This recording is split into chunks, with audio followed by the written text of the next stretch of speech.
All right. So my only question. Um, For the opening statement. yeah. So no, because obviously, one, I am the kind of person who tends to ramble. It's just kind of a thing that I do. Yeah, but I But love also it. Like, two, there's always yeah, some new information to intake yeah, and process, and yeah. help shape But your new perspective on things. But I yeah, guess I have been, I don't know if internalizing the right word, but like, obviously, like I don't want this episode to be the same huge edit fest that the last one was. Um, hmm so I didn't know if you wanted to like change the formatting around, or if it's just, hey, we're only answering those couple of questions and that's gonna cut it down. What were your thoughts? okay. So first of all, no matter what Yeah, format that we use, we're always gonna end up going on tangents because that's just the nature of podcasting. that's us. Yes, yeah. That's just Also, that's us. That's it, the entire reason you were like, hey, let's do a podcast is because this is what we did at lunch for hours. yeah, and there's a lot of, well, not a lot, but a couple important things that we just had to talk about because it's out in the news. There's a lot of things that need to be said before certain plans can be set in motion further. So I thought it was important to just get our opinions out there and recorded so that we can broadcast to people and share our thoughts on what is soon to be very controversial news, Oh, no matter which way you look at it. So, I yeah. No, mhm. okay, I'm good. I just wanted to know like if that was because at the end of the day, you're the one doing the work. So I'm like, Mhm. are there ways to make this easier? Or is it just, hey, we're gonna fire and go and we're gonna find our groove eventually? Yeah, yeah, yeah. So, did you want to talk about the PS3 news? Because I can still formulate my thoughts on The Last of Us remake. Oh, So, but absolutely. No, like absolutely. I think those are two like I think just going with those two topics, like one, like you said, you have a lot you can say about The Last of Us, and I think that's going to be a hmm very fun topic. yeah. Um, But you like you mentioned to me about the PS3 news, uh, some weeks ago, and I was like, yeah, we need to find a right time to talk about it. But now it's the perfect time, so I'm sure you've had plenty of time to formulate your thoughts on those. I know you and I will probably have the same thought process when it comes to this thing, but just wanted to see what you had in mind. What did you thought about this? Because, like I said, we talked about it years ago about the possible, controversy and downside as to why this would negatively affect all of us, and we're just yeah. seeing the first steps of that. So, go ahead and fire Well, your and thoughts. yeah, and there's a few other like I kind of fell down that rabbit hole with some of the other announcements recently, and yeah, no, I think there's enough to talk about there. Mm-hmm. So yeah, I think those are going to be two pretty good topics. And then yeah, when you feel it's time to wrap it up or do whatever it is you need to do, then we'll go that route. Yeah, my it's funny because my editing on Shadow of the Tomb Raider is going a lot slower than I thought, but that's usually that seems to be the case whenever I do these gaming sins videos, like because I'm a perfectionist at heart, and it's just my nature to go into excruciating detail on certain things, and because I've had those earlier videos where I look back and like, well, damn, I missed out on a lot of other things. When I go back and replay them like years later, I find new flaws that I wish I had put in my initial video. I'm just like, fuck, I really don't want to be making that mistake again. So here I am, just go into excruciating detail about some You things. you, But you don't want to Mass Effect 3 Redux or your entire like library. That yeah, that would not be that would not good for be your ideal. health. Well, yeah, that would not be a deal. But you also got to take into account, I spend a lot of time on my downtime recording and my playthroughs on other games, and spending a lot of time on games that are excruciatingly long. Persona 5. Oh my god, that game. Replaying it, mind you, because I beat it the first time, just by itself, but now I'm playing through Royale, which is significantly longer, with a lot more content. And Yep. I can say for certain that the positive to negative ratio is about 80-20 so far. I'm enjoying, for the most part, the additions that they included in Royale. There's certain characters and side quests that I don't care for at all. Jose, you know that I don't know if you played it. Have you played Royale? Oh, I have. Yeah. No, I have. So 100% involved. you know, So trust me, you're not going to spoil anything for Persona on me. yeah.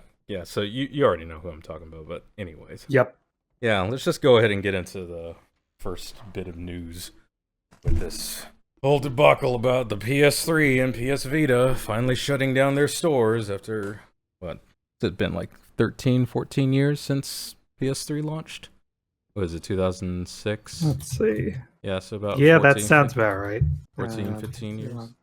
Yeah, that's in fact actually was a year earlier. Okay, so yeah. So effectively, as of June this year, we will no longer be able to purchase any more items on the PlayStation 3 store or the PS Vita. I mean, not like anybody played the Vita.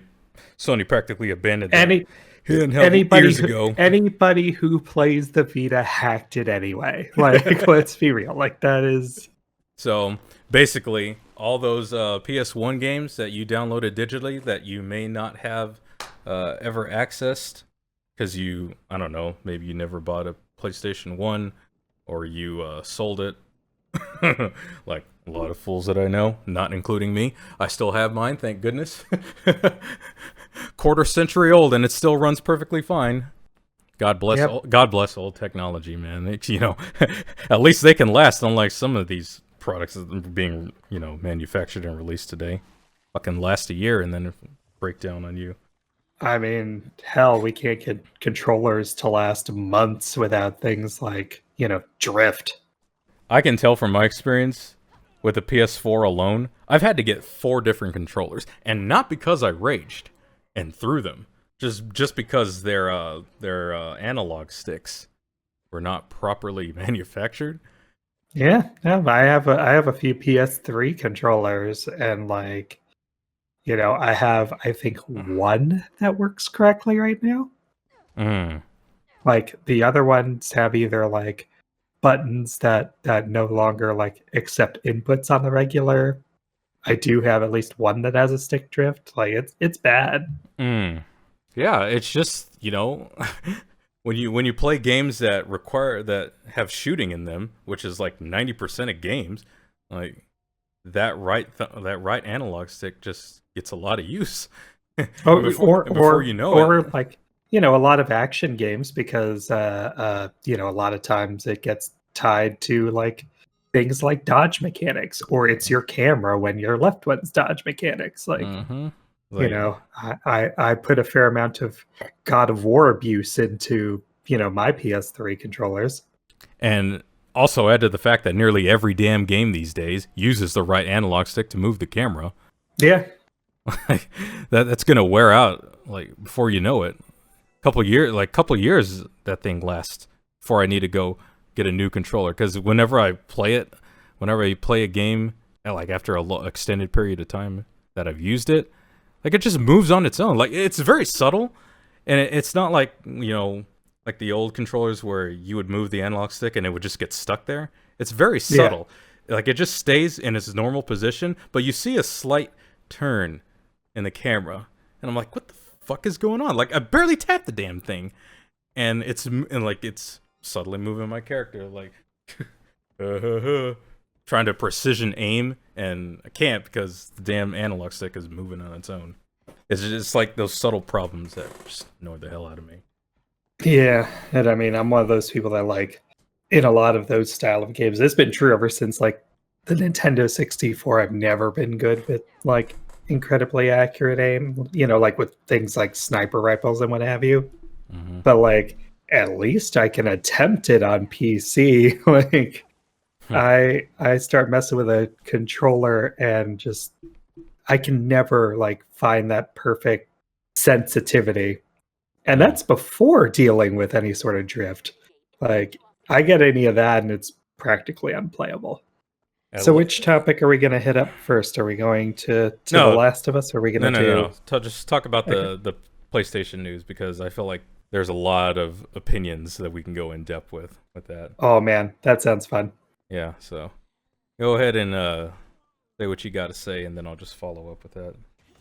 See, because I'm probably most likely going to be agreeing with you with a lot of things, because here I am, the guy who on his Twitter profile says preserver of physical games, and I intend to keep that title because there's a whole collection of games dating all the way back to the PlayStation 1 era, and if I hadn't sold it off, I'd still have games from the Sega Genesis and N64 era. But oh man, it's like, don't want to be making that mistake again. Yeah, I feel you, and I think there are certain things we're talking about, in the opposite direction. But bottom line, you and I agree. So, but yeah, no, I'm good to go. I'm ready to rock and roll. So whenever you want to hit the button and do your intro. Well, dude, I've been recording for the past 30 minutes. Are you serious? Oh my god, it's all on here. Why do you not tell me these things? I told you, like we had done our little test recording, and then I didn't know you hit the button for real. You know what? I hope this makes it in. I hope this makes it into the editing process, and that like everybody loves this part. I hope that somebody clips this particular part. I appreciate you losing your mind. Oh my god. Okay. So let's talk about. I'm sorry. Because here I am winding things up, like, oh yeah, I'm going to talk about all this stuff. No. Okay. So obviously, like, we've been dancing around the elephant in the room. Yeah. Which is, for anybody who's been living under a rock, the fact that in June they are going to be closing the PlayStation store for new sales for the PSP, the Vita, and the PlayStation 3. Yep. And so obviously, yeah, like we both have our biases. We're both a little older. We grew up in, the age of physical media. Yep. Unless it literally physically breaks down, there's very little issue with the fact that it's going to stop working. Hold on to it as long as you can. But then I fell down an internet rabbit hole. Oh, what would this be? So I started thinking about this, and I did send this topic to you, and I loved the PSP. Like it's still, I know lots of people were Nintendo kids. The Game Boy was the big thing. Still got the Game Boy, the original Game Boy. Yep. I have my color, and I have my SP. So I'm not completely out of that.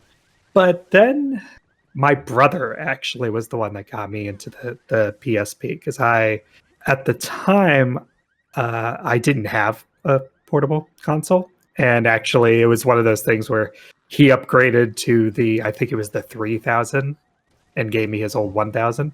Okay. And so I thought at first about the fact that, hey, like there are the disc games. I didn't really have any interest in the PSP movies. I thought that was a dumb fad. And, when those died, I didn't really care.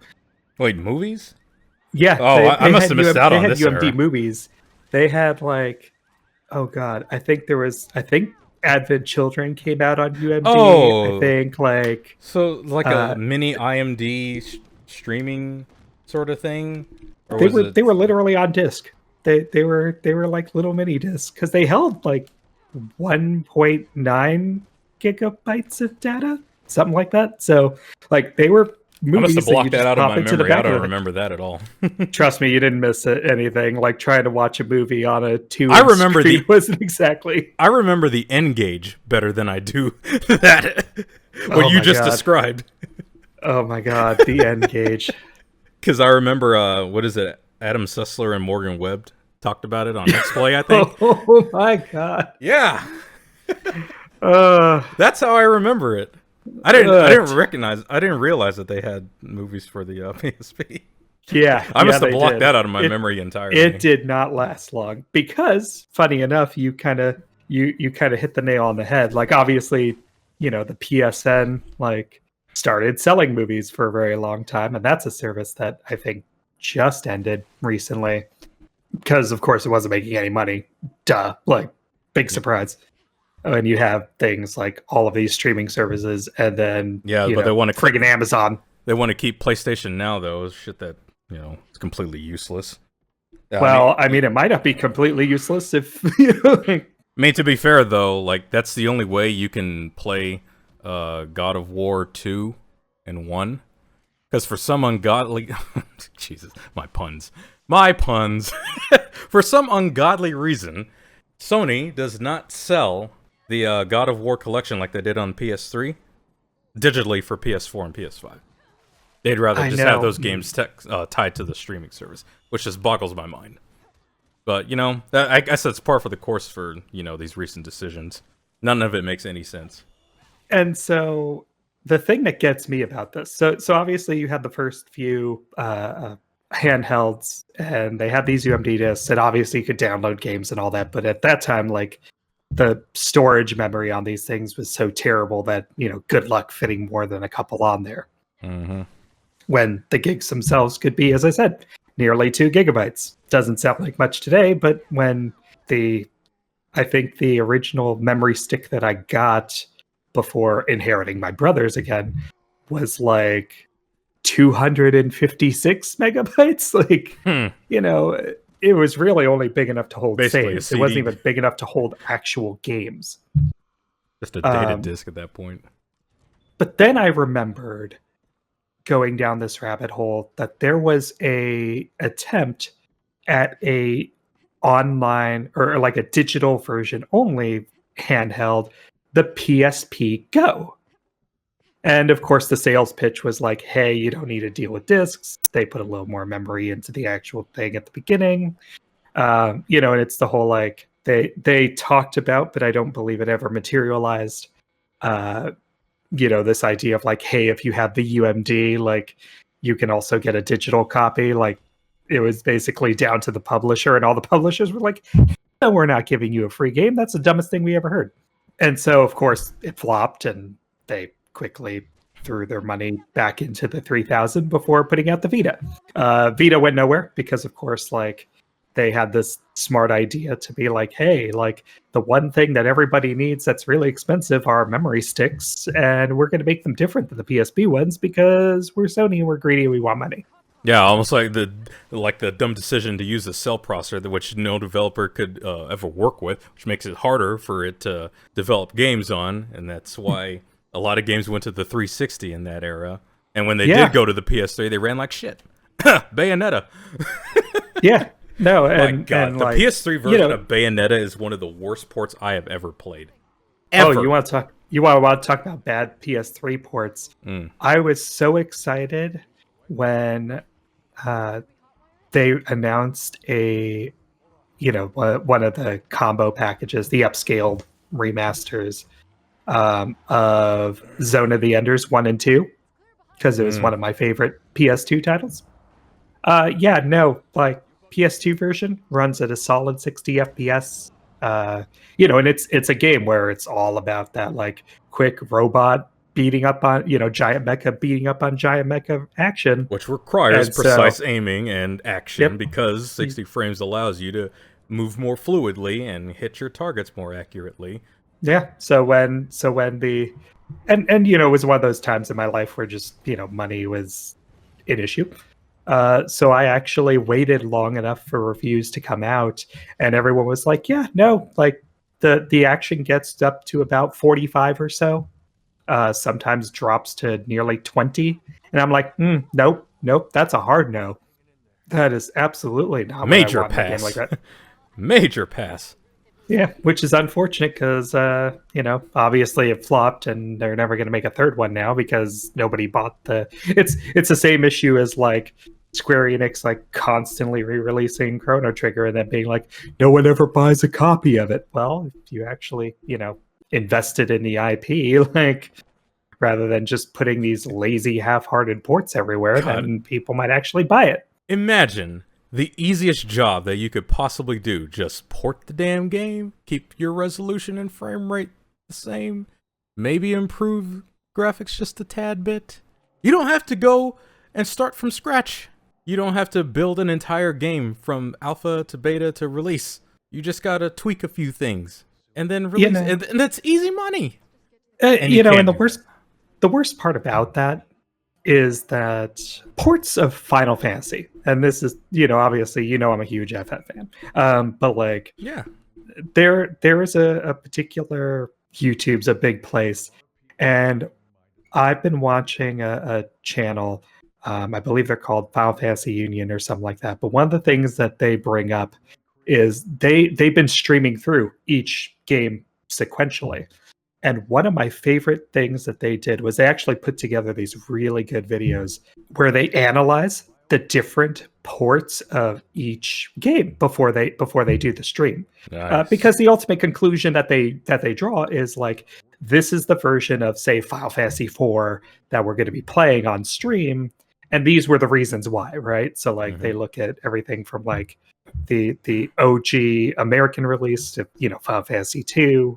And they do a really good analysis. And obviously, like one of the biggest questions they have to answer is things like, are they going to play the 3DS version, which like has different job additions and like new game plus and all that, or the PSP version, which has like the after years, the interlude, which I learned through their video. It's the only one that has the interlude. Like even the Steam versions and all that don't have that. But the reason why I bring this up is the one thing that kind of becomes true through their videos. And if you've ever, if you are a fan, like I'm not going to be telling you anything new here, but like when they released the mobile ports for some of the Final Fantasy games, they redid the sprites and tried to like smooth things out and kind of created these like semi-chibi, semi like anime, like I mean, I can't really call them sprites because they're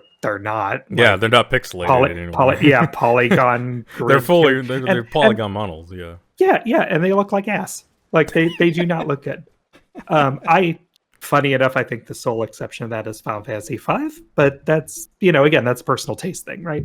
But like everyone says, like nobody is like, oh man, get it on Steam if you can. Like that's, it's like, no, like if you ever look at those forums, they're like, hey, go track down the GBA version, go emulate like this version because it's the best one. And as you said, like it's so sad that these companies can't look at feedback and say like, oh, if we just tinker with certain quality of life improvements, like we can actually re-release the, like this is actually a license for companies to be a bit lazier in a way that the fans actually want. And obviously we're going to talk about laziness in a way that we don't want later, but that's another story altogether. Why am I even on this topic? So PSP Go, digital only model, didn't work. Vita's a flop. And then obviously like they got out of the handheld business because apparently, Nintendo is king and no one can touch them and so on and so forth. Yeah, they waited about like 20 years too late before because what is it? The original Game Boy came out in '89, right? Yep. And then what is it? PS. Yeah, the PSP came out in 2005, or I guess Japan 2004. So that's plenty. 15 years. That's 15 plenty years? Of time. That's a little too big of a gap for you to be playing catch up. So here's the thing. Like, I really think. And here I go off on yet another tangent. I really think that like if Sony was serious, like if they had said, because they could have made all sorts of decisions, and it's really easy to look with the benefit of hindsight. But like, yeah, hindsight is 2020. I think if they had done, and I really do, still, I will argue to this day that the proprietary memory cards is the thing that did it in. Like, if you had made it, like if you had done the SD card thing, if you had like pushed to make those capacities bigger. Like if you had tied games to PSN a lot earlier rather than like waiting for Xbox to get that one up on you, and then now you're playing catch up. Like I think that if they had done things differently, like previously the Game Boy was untouchable. Sega tried it and failed. Microsoft looked into it for like 6 years and saw the other two players in the space and said, you know what? Nope, we're going to focus on phones again. Granted, that was a failed decision, but like they were at least smart enough to look and say, yeah, dog, like it isn't until, things like, the Nvidia Shield and certain, like a lot of retro like handhelds are really the only things that have put any sort of dent into like the Nintendium armor of portability. Right. And Sony even the Switch is kicking closest. their asses on with the whole home consoles because you can take that anymore. Yeah, no, I absolutely love that. Like I can pick that up and take it to a place and then just drop it in its dock and play it on full screen. Like, Nintendo ahead of the curve as usual. Yeah, and I will not be surprised if other pseudo hybrid like consoles. Like I'll be honest, I would be really surprised if someone doesn't create a Steam machine with that idea in mind within the next 5 to 10 years. Like I will be shocked because it's brilliant. But here's the thing. Yeah. Somebody has already done it well. You trying to following up and making something mediocre? Like, we've had a history of this. Mm-hmm. Before Nintendo, we were just using joysticks and dials as our way of playing video games. Nintendo comes along on the NES with the D-pad. Yep. Change the face of gaming forever. We're still using it to this day. Okay? Yeah. And isn't it amazing? Sorry to interrupt, but like, isn't it amazing? And just thinking about controller design, like how many controllers it's like, oh, the analog sticks are great, like the buttons feel flush, the D-pad is ass, and like that alone is enough. Like that's enough for me to be like, girl, no, I'm not picking that up. To this day. Yeah, no, I just dead ass like it is probably, it has to be one of the biggest changes again, because like you look at stuff like the like the Intellivision or ColecoVision or things like that. Like the other thing that Nintendo did with the NES controller was like they standardized the format, because you look at like Tiger Electronics from like the 80s, like Texas this is of course the time where like Amiga. like when the Game and Watch was still like Nintendo's like foray into it, like D-pad on the left, buttons on the right. Like simple concept. That wasn't a standard. You look at stuff from that era, and like even ones that used like those pads, they had to have faceplates that you would slide over your controller that actually told you like this button is fire, this button is jump, this button is forward, backward, etc. Was no WASD. Yeah. And all the things that people take for granted these days, you should be thankful that we made it this far, because like your minds would be fried if you had to deal with the stuff that we did back in the day. Yeah, no kidding. It just blows my mind that Nintendo like still continues to be the innovator. And yeah, we can sit there and we can point at their stinkers. And there's plenty. Oh yeah, no, but you Virtual don't Boy? get to. Yeah, Virtual Boy. Oh god. You ever actually spend some real time with that thing? I only spent like a good 30 minutes years ago, and that was enough for me. I had a friend of mine. I was. I'll just wait for virtual reality to come along before I do that. Yeah. No, I had a friend of mine when I was a kid, and he was that friend who, like, I'm not going to say his parents spoiled him, but like he grew up No, in you like can a just tell divorced it like it household. is. Well, no, he grew up in a divorced household, and both parents very much were like, they didn't want to be the shitty parent. So, Mm. he got spoiled by extension, I guess. But like he was a very like down to earth, mellow dude. Like he never let it like get to his head. He was never an asshole about it. But the good thing about this was that like I got to experience a lot of stuff really early because I was a poor kid. I didn't get access to consoles and stuff till years after they were out. But like I got to try the N64 for the first time. I got to try the Virtual Boy for, the 6 months that it existed. I never experienced a lot of those things that, people would complain about, like the headaches and issues with like color, saturation, all that. None of that stuff really applied to me. So like I would read about this stuff in gaming magazines, and when it started being this blip in the radar, like the Sega Saturn, you know, I never thought about these things. But then I went to a convention several years later. I was in my like mid 20s, and they were like, "Hey, here's, a Virtual Boy and like most of the collection of games that came out in America." I was strapped for cash. A friend of mine bought it, and we decided to like have a few drinks and play in the hotel room that evening. And oh man, we got so sick from using this thing for like 2 hours because it really does just hurt. It does not feel good. And this thing was portable in the sense that like, it had a little kickstand and a plug that you could, use anywhere, I guess. But to call this a portable console like the box did was bullshit. Yeah, slight exaggeration. Yeah. Truth in advertising. Right there. Oh my, how far we have come since then. Yeah, yeah, and how far we still have to go. Yeah, and Um, how many steps we take backwards in some cases. yeah, speaking of taking steps backwards, I know we went off on wild tangent with the portable consoles, but it is funny enough going somewhere. So obviously, like, PSP and Vita have been talked about to death.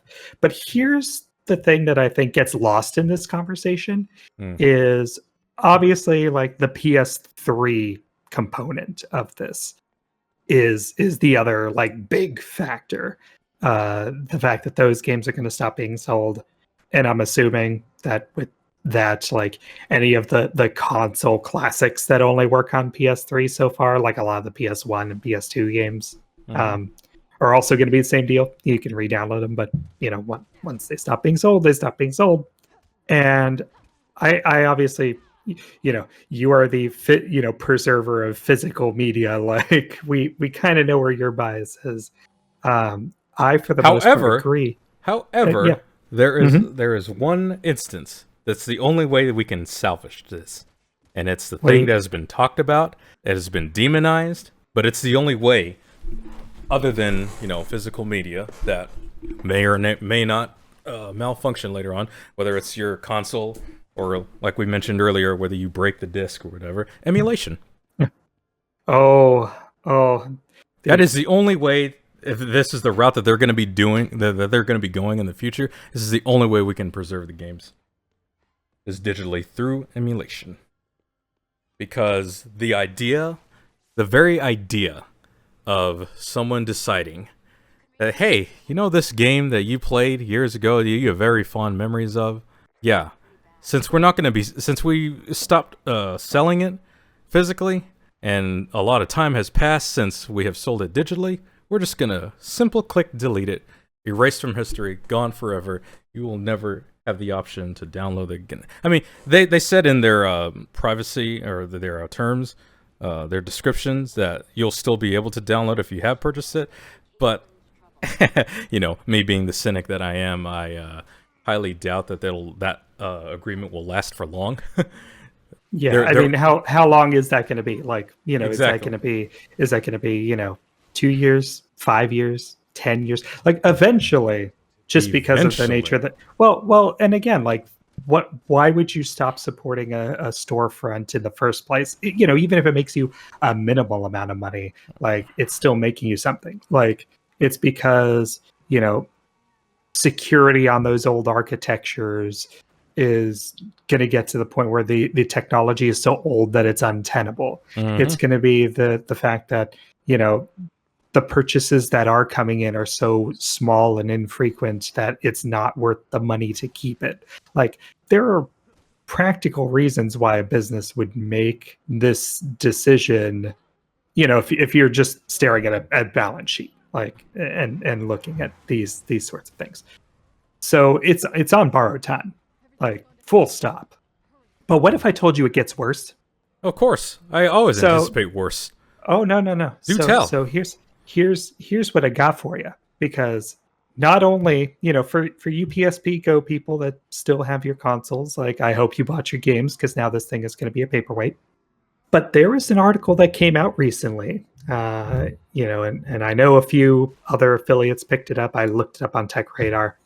But there is now, you know, some reverse engineering of the PS4, and there's a article that came out that, because of the way Sony logs your trophies, if for some reason your PS4 is unable to check in with PSN to you know, kind of, you know, make sure that you're not manipulating your clock to, you know, fake when you got achievements and that sort of thing. No time manipulation bullshit. This same mechanism will also prevent PlayStation 4 games from being played on it. And reportedly, this is not just digital games if it can't do this handshake. It is also for on-disc games. So if for any reason, like, PSN goes down temporarily, permanent, etc., like, if your internal system clock, like, goes for whatever reason, you know, obviously it's run on a battery, like, eventually it is going to be depleted. And even if you replace the darn thing, if it can't do that handshake, now you've got a paperweight, physical media or not, which made me further think, because now a lot of people are wondering, and now that the current, like, going down that rabbit hole for the 5 people who own PS5s right now, is this an issue that continues with the PS5? And I just want to let you know how hard I'm facepalming right now. No. Like, I anticipated bad, but... Oh, no. It's worse, because the PS5 has both a disc version and a discless version. So for you guys that decide to save yourselves $100, and I'm not gonna lie, there was a period of time, just, again, you know, being an adult, and obviously my own buying trends are changing in certain ways. Like, I thought about it. I considered that until a lot of this stuff came to light. Now I'm just like, I am sure eventually someone will figure out some way to fake the handshake if that's what's required. Like, you know, the piracy, the high seas are vast, and it is raiding and pillaging time, ladies and gentlemen. Yeah, and it blows my mind as somebody who, you know, I really do try to see both sides of this. I just try to gain all perspectives that I can before I make such a decision. Yeah, but, like, I look at all of these things, everything from the history that we're going to be losing, because there are certain, like, physical games I usually don't worry too terribly much about, because, you know, like, a lot of that, like, discs can be got, code can be reverse engineered, games can be backed up, which, you know, even if we're talking about discs, like, you know, a lot of people who were even just burning discs, we're you know, they're starting to see degradation 5 years down the road, 10 years down the road, 15 years down the road. You know, these professional grade, like, etchings, like, we're not sure how long a lot of these games are going to last. Like, you know, I've got games in my collection that, you know, just because adults, you know, only so much time on our hands, like, I haven't fired them up in I don't know how long. You know, if I keep these games another 5-10 years, like, who knows if they'll even fire up. But with these digital only systems, or these systems that now we have a precedent, you know, like, this isn't like the old Xbox OG and 360, where eventually they just said like, hey, like, we're taking multiplayer offline. Like, these are the storefronts. Like once this is done, there are certain games that are digital only because they came out from little indie studios looking to test the waters when these digital storefronts were new and interesting, and like, Steam was sure a big name, but like, how many people were going to play friggin' Tokyo Jungle on the PS3? The answer was not enough because I never got my sequel, you bastards.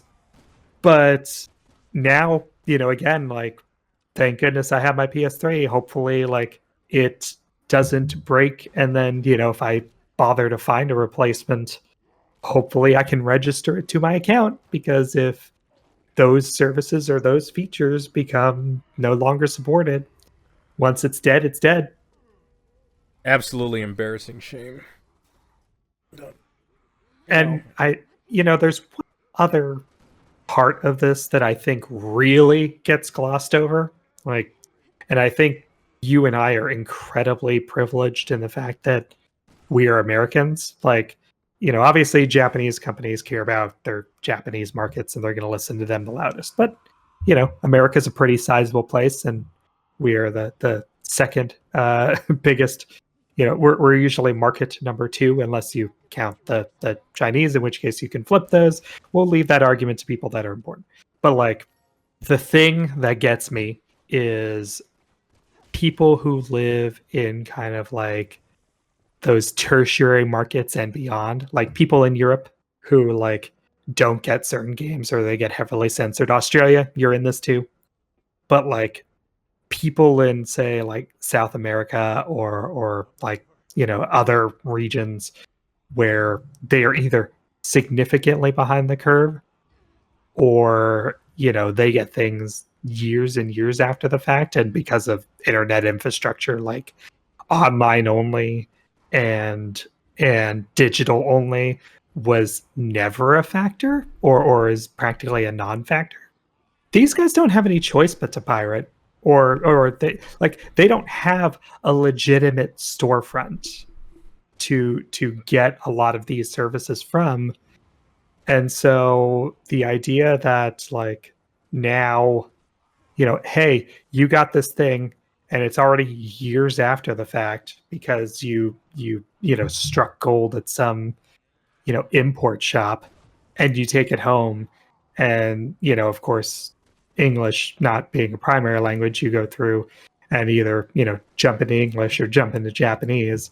You jump through all these hoops, and then you find out, yeah, that thing you bought because it was cheap at the market or whatever, yeah, it was cheap because nobody supports it anymore. There's no official games for it anymore. Like, good luck getting your hands on anything.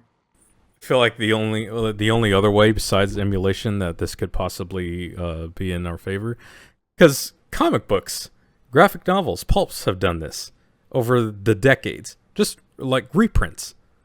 Limited run games does this from time to time. They take certain games and just make a reprint of them. Why not go that route? Of course, you'd have to only limit that to certain games, because only certain games are going to be in high demand. You can't do that for the whole library or so. That's the only other way I can think of. I mean, you're right. I think about preserving things in physical media, and I'm a huge like history nerd. Like, even bad games teach us certain things, certain don'ts. There are games that I cannot stand that people absolutely love, and Same I think here. there's a certain beauty in that, and that those things should be preserved. Which is why you already know my issue about like multiplayer experiences, and that's the other big thing. Or like, when Yeah, what are you gonna do with all your multiplayer games? Just shut down all the servers and just render the damn game useless? I mean, it's pretty much what you're going to be doing for half the library anyway. Why not take the multiplayer games as well? In fact, they'd be the first ones to go because they rely on servers for you to have any sort of interactivity with, for it to be functional. I kind of thought about something, and I think that's kind of the apex of this whole discussion, which is, are games themselves being devalued? Now, I know a lot of people say, like, if you look at the cost of inflation versus the cost of getting into gaming, it's cheaper than ever. You look at developers talking about not really moving that $60 to $70 needle because That's been there as since the PlayStation 2. yeah, like the costs keep going up and Era. up, but obviously and of course there's plenty of reasons for that. But they But like, circumvent that with their season passes and gold editions and of premium, course, expanded, ultimate, ultra turbo, hyper championship special editions. yeah, no, I agree. $120. But Fucking Ubisoft, the absolute nerve of them to be charging $100 for their games, and without the season pass, mind you. yeah, Well, some of them. I know Immortals Phoenix Rising was like 110 for the gold edition. That's in the game and the season pass, but I digress. Yeah, that's kind of what we're talking about right now. They yeah, no, find their that's. way to circumvent that. But is that, like, what does that mean for the future? So, like, it used to be, you bought a game, and if there needed to be revisions or anything, like, you had to buy a newer version of the disc or a newer version of the cartridge. Like, that was the only way to update it. The internet rolls around, they start rolling out these services, and then, you know, DLCs creeped their way in, and And then it was like, microtransactions. yeah. So it's like, okay, now you buy like the new BlazBlue game, and then they introduce like a new character and then a skin pack and a new character and then a skin pack, and at the end of it, after the other two or three things, then they release like the game of the year or the ultimate edition or whatever it was. Which is what I usually That wait for. yeah, and that was the format. And then, as you pointed out, now it's kind of become the season pass thing where it's like, hey, like, you buy the game, you pay the extra, you get, depending on how generous it is, all of the content to select content, until you buy the next season pass, and then ultimately the next, services game gets rolled out, and then they stop caring about it anymore. Yeah, like what is it? The Mass Effect Legendary Edition that's going to be coming out soon. There's a DLC in Mass Effect 1 called Pinnacle Station. It's where Mm-hmm. you go fight a Batarian terrorist and stop him from launching an asteroid into Terra Nova, which is one of the human planets that has been settled out in, I think it's the Attican Traverse. Very important story concept, or a story DLC that does have an effect in Mass Effect 3. I mean, not that it really matters because Mass Effect 3 is I mean, well, yeah, we trash. know. But that's not going to be in the Legendary Edition.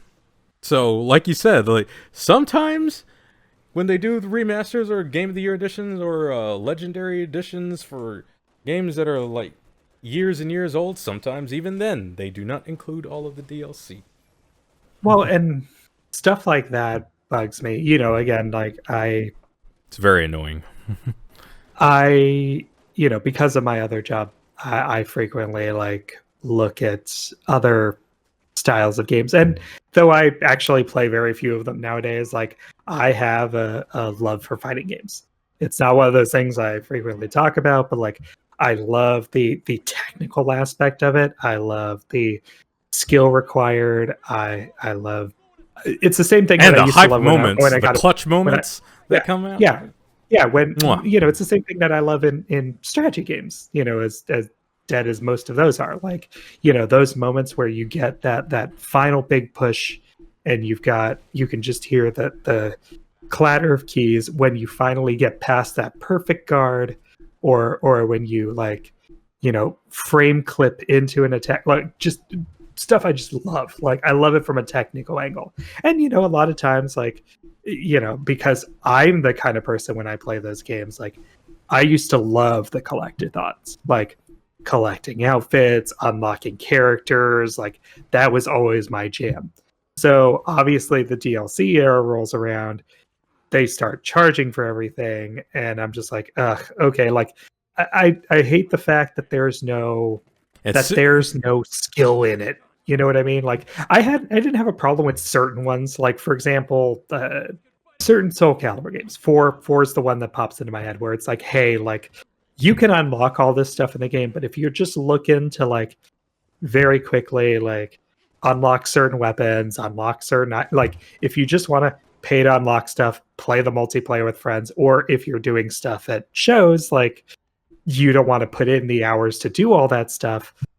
As somebody who put in the unlock time for 4 different copies of Super Smash Brothers Ultimate, trust me, the ability to pay to get ahead, I don't have any issue with. Fine, like use your money how you're going to. But the fact that like Dead or Alive is kind of my great counterexample of like they have So thousands disgusting, that of dollars practice. of DLC, like So disgusting. thousands. Like you're talking about a game with a $60 price tag. Like, but when you actually dig into the disgusting, predatory, it's gross. Like, and this is beyond just the season passes that get you extra characters and like the odd stage here or there, you know. And it used to be one of my favorite series. Like when I was playing it on It's one of the only fighting subversions I games got. I just avoided entirely. Yeah, no, Not entirely. I think I played Dead or Alive 2 like yeah, once, no, I and then that was it. loved like the like because I like the thing that I like about fighting games are the like what do you can add that's new? Street Fighter 2 still kind of my gold standard. You know, earlier Mortal Kombat's. You know, Mortal you've Kombat got 2 is yeah, the best. your strong attack, your weak attack, your strong kick, your weak kick, And your like special, your block. your And fatality.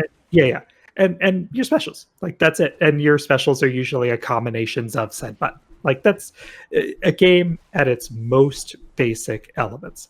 So my question is, what are you going to add? Like what's your twist? What's interesting? Like Soul Calibur has its weapons, and who cares if it's a balanced, like janky, screwed up mess? Like, you know, some people want to play, you know, on a tournament level and care about those sorts of balances. Most of us who are uber casual scrubs like are just looking to do dumb shit on the weekends and have a good time with our friends. And I'm fine with the fighting game scene being big enough to accommodate both of these. You have your super technical Smash Brothers players who think melee is the be all end all. You have people who play Smash Ultimate because you can, you know, pick your you know, one of 87 characters and have like just about every darn item in the series turned on to high.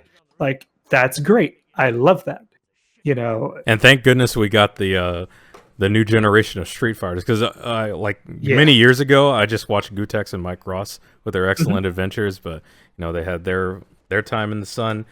Nowadays, I'm just following the Street Fighters like Smug and Punk and like the new generation of Street Fighters, and they're just. But Smug is just so much fun to watch. Like you want to talk about technical prowess? That man has the level of patience and wit and skill that I rarely see, and he's just so entertaining to watch. Yeah, no, and I really appreciate that he is very much the like whole package because like there are a lot of people, and again, like Skilled, not to bring my entertaining, and those two are very difficult. Like you know, and I at some of the events I used to work, like you know, fighting scenes for those that don't who usually online and don't kind of get the in-person experience, like they're known to be kind of toxic. You know, I guess obviously online too, but whatever. I don't usually fight online unless it's Smash Brothers with my friends. But the thing that I like about uh, true emperors of their craft, you it's almost like watching a good wrestling match, right? Where it's like, you know, you walk in and you know you're entertaining, you're charming. You maybe do a little bit of smack talk or what have you, you know, depending on what flavor you're going for, right? Like you some of them earn are the very right to like, trash talk yeah, with your yeah, skill. like yeah.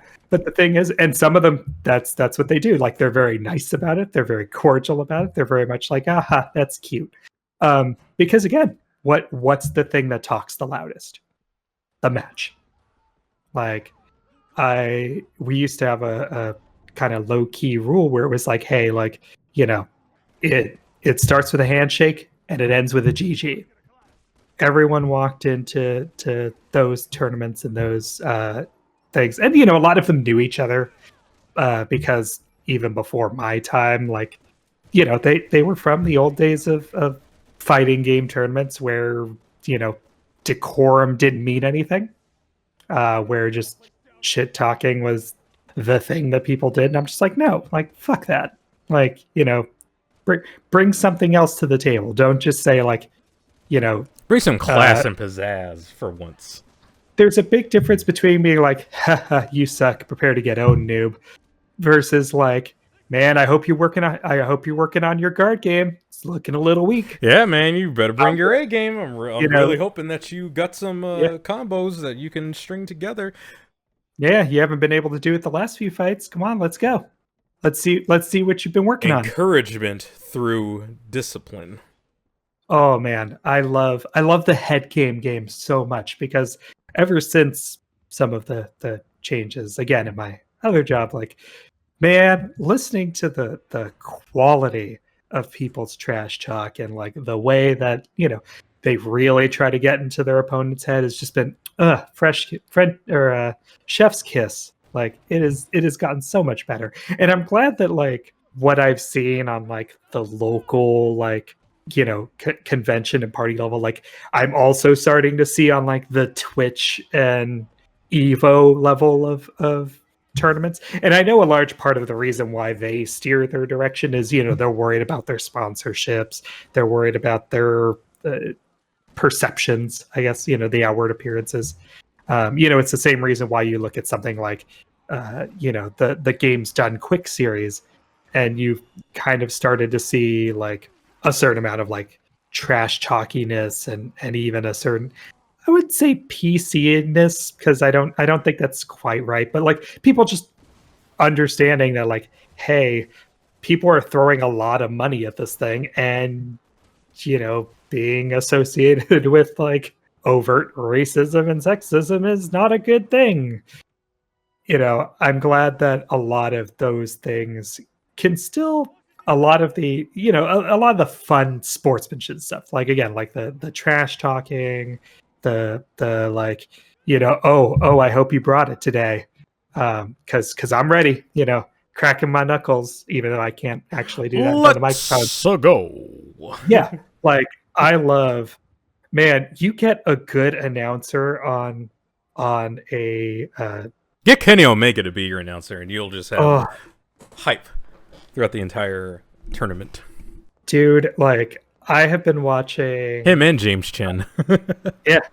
Or even on the smaller scale, like I'm a big fan of randomizers. Like, yeah, you get any Zelda or Metroid randomizers, and it's go time. Dude, I have been addicted recently. There's a series of Twitch channels called Randomania, and they all kind of center around like RPG randomizers. And I don't know exactly when this will come out, but like they are doing a Final Fantasy V like career day randomizer where like you start with the items and classes and all that are kind of shuffled. You all start with 4 characters of the same class, and man, like some of their announcers, and this is really just one of those sad things where they get like 20, 30, 40 concurrent people watching, and they really deserve better, because this is a tiny tournament. It's like 16 people over the course of these weeks. They have great announcers. A lot of the announcers are also like players within the tournament, which just tells you how small this community is. But you get better insight into, but they know their tactics. stuff, because like you said, because they play the game. They know their stuff.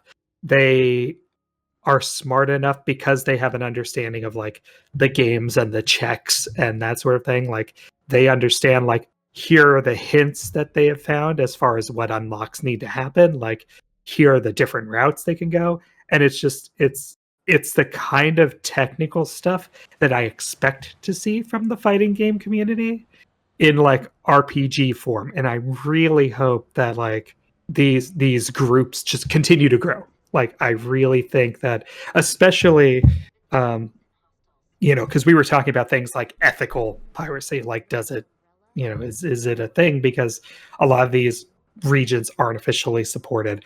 Uh, you know, randomizers use a very certain version of ROMs, uh, and they run it through another program to make it something that is practically unrecognizable. You know, that's something that, I sometimes worry like is some big company like Nintendo, I am staring right at the camera when I say this, like, is this going to be one of those things that thrives for another 5 or 10 years, and then just like the Melee scene at Evo, are they going to get a certain project or a certain person in a position that has decided that running randomizers is no longer kosher? And are we going to start seeing like claims on Twitch? Are we going to start seeing games done quick, steering away from certain categories because they don't want to, inquire the wrath of the big N? Yeah, why make your game more entertaining with randomizers? So like these games that are decades old, people that have played it already know the routes. Like when you see someone speedrun, that could be more entertaining because you can see different tactics that are being employed. Maybe something that you never came across. When I started watching speedruns, I I don't think I appreciated them for what they were. I Because still don't, if I'm being completely honest. I still that's don't. fair. Uh, I remember watching Like I get it, speedruns. but like I get why people do it, and but it's just not something for me. But I tip my hat to those who do, because I do get to see certain routes that I would have otherwise never would have guessed.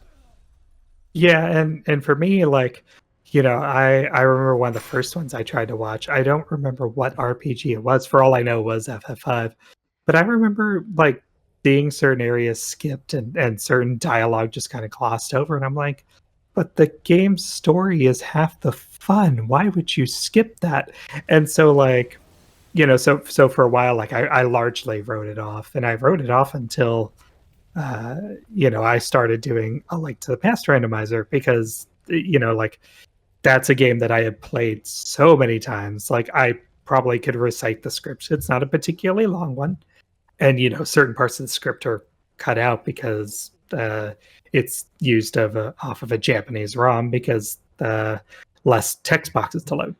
But as I started thinking about it, I realized that these are people in the same way that I love and have played A Link to the Past several dozens of times over, even before getting into randomizer, that they're the same way. They know the script. They, understand the mechanics of the game with such an intimate level of detail that they try to push the boundaries of what's possible. And as you said, like it's not my thing. Like I love Final Fantasy V. I don't know if I'll ever do a career day randomizer. Just not my jam. I played free enterprise of Final Fantasy IV all of once to give it a shot. I don't even remember I played that. But Those I games that you love what barely ever like. Those games that you barely like. You knew you played them, you beat them, but then you don't remember how the hell you did it when you go back to replay it years later. yeah. Like, how did I accomplish this again? But funny enough, like that does have two effects on me though. Like one, it kind of makes me want to go replay those games. Just legit, like it wouldn't be quite a blind playthrough, but like Back for the 1st I'm time. I'm realizing how old some of these games are, and really like I played them, maybe not at launch because I've already told my story about how I was a broke ass kid, but like, I played them 2 years, 3 years, 4 years after the fact, which was still pretty new in their life cycle. For some of those games, that's 15 years ago, 20 years ago, more years ago. Like Yeah, sure. I remember the major bullet points of those games because I have friends of mine that play them throughout the years, and like we had the chance to talk about it or whatever. But like I don't have that level of detail memorized. Like I might be able to list a dozen games or so where that's the case. So yeah, like revisiting them for the first time like might be accurate. And the other half of this is like I can really enjoy speedrunners for the same reason I appreciate high technical fighters. Am I one? Absolutely not. I am a Hell to the no. casual scrub ass, like turn on items, turn on broken weapons. I don't give a shit. I'm there to have a good time And and and even laugh at me, myself. someone who's been playing fighting games for decades now, but on and off, and so like even I look at some of the pro players these days and like, wow, congrats on you guys for going staying in the lab and putting in the work to figure out this new tech, these new combos, these new block strings, these option selects, and other fighting game terms that I'm sure a lot of people don't even know what the hell I'm talking about right now. But still, shout outs to you guys for finding new ways of playing the game.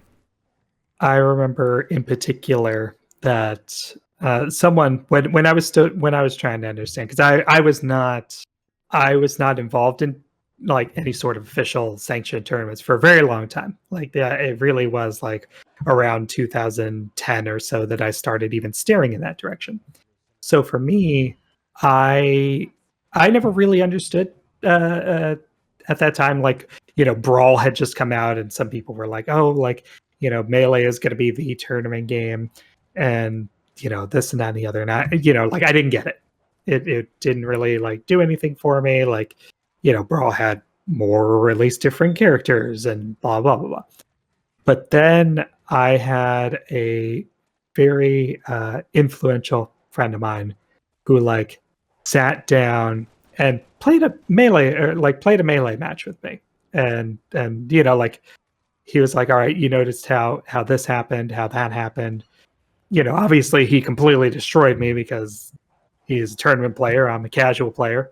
But he's like, you saw those things, right? And I'm like, yeah, I caught most of what you were saying. And then he called a buddy over. They frequented the convention circuit. They were always competing against each other.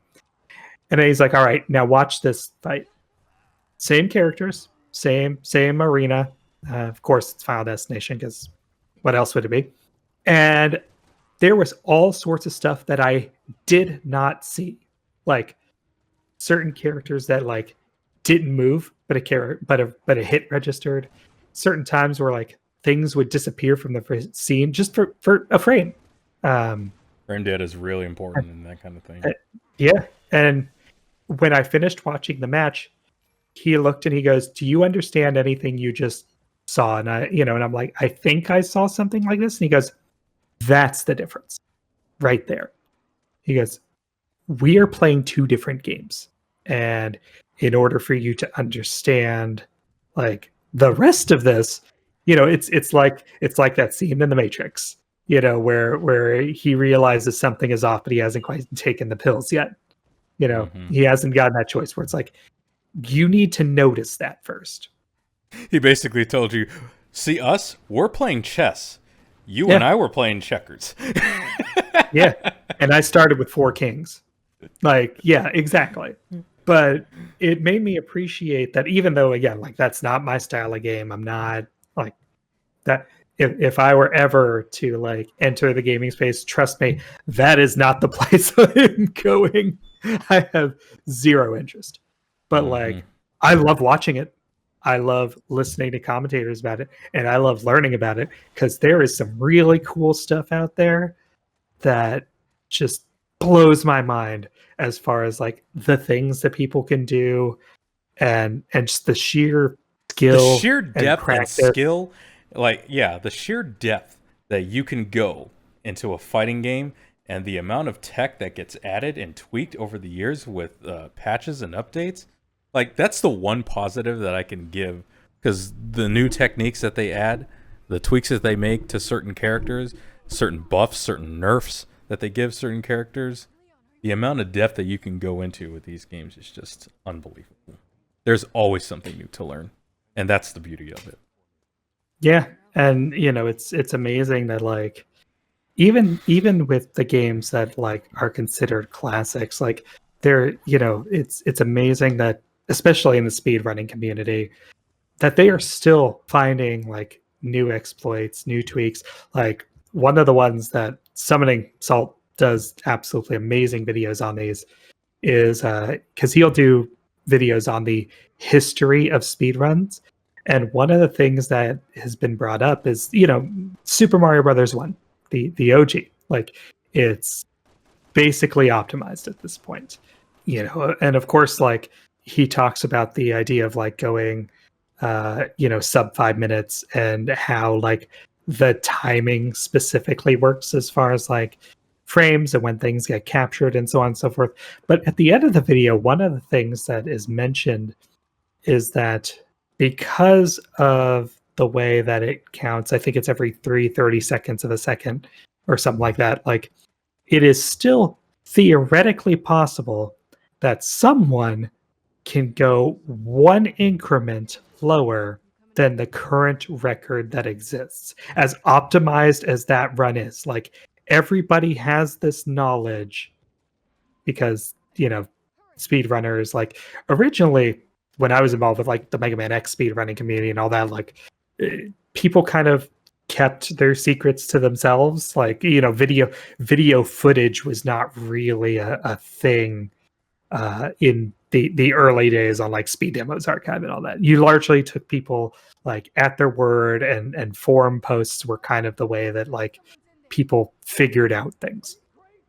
That whole scientific method of someone would make a claim that they could do X, Y, and Z, and then a bunch of people would try to replicate it. If it worked, your thing was probably legit. But now almost everybody shares everything. Almost everybody knows so and so's techniques.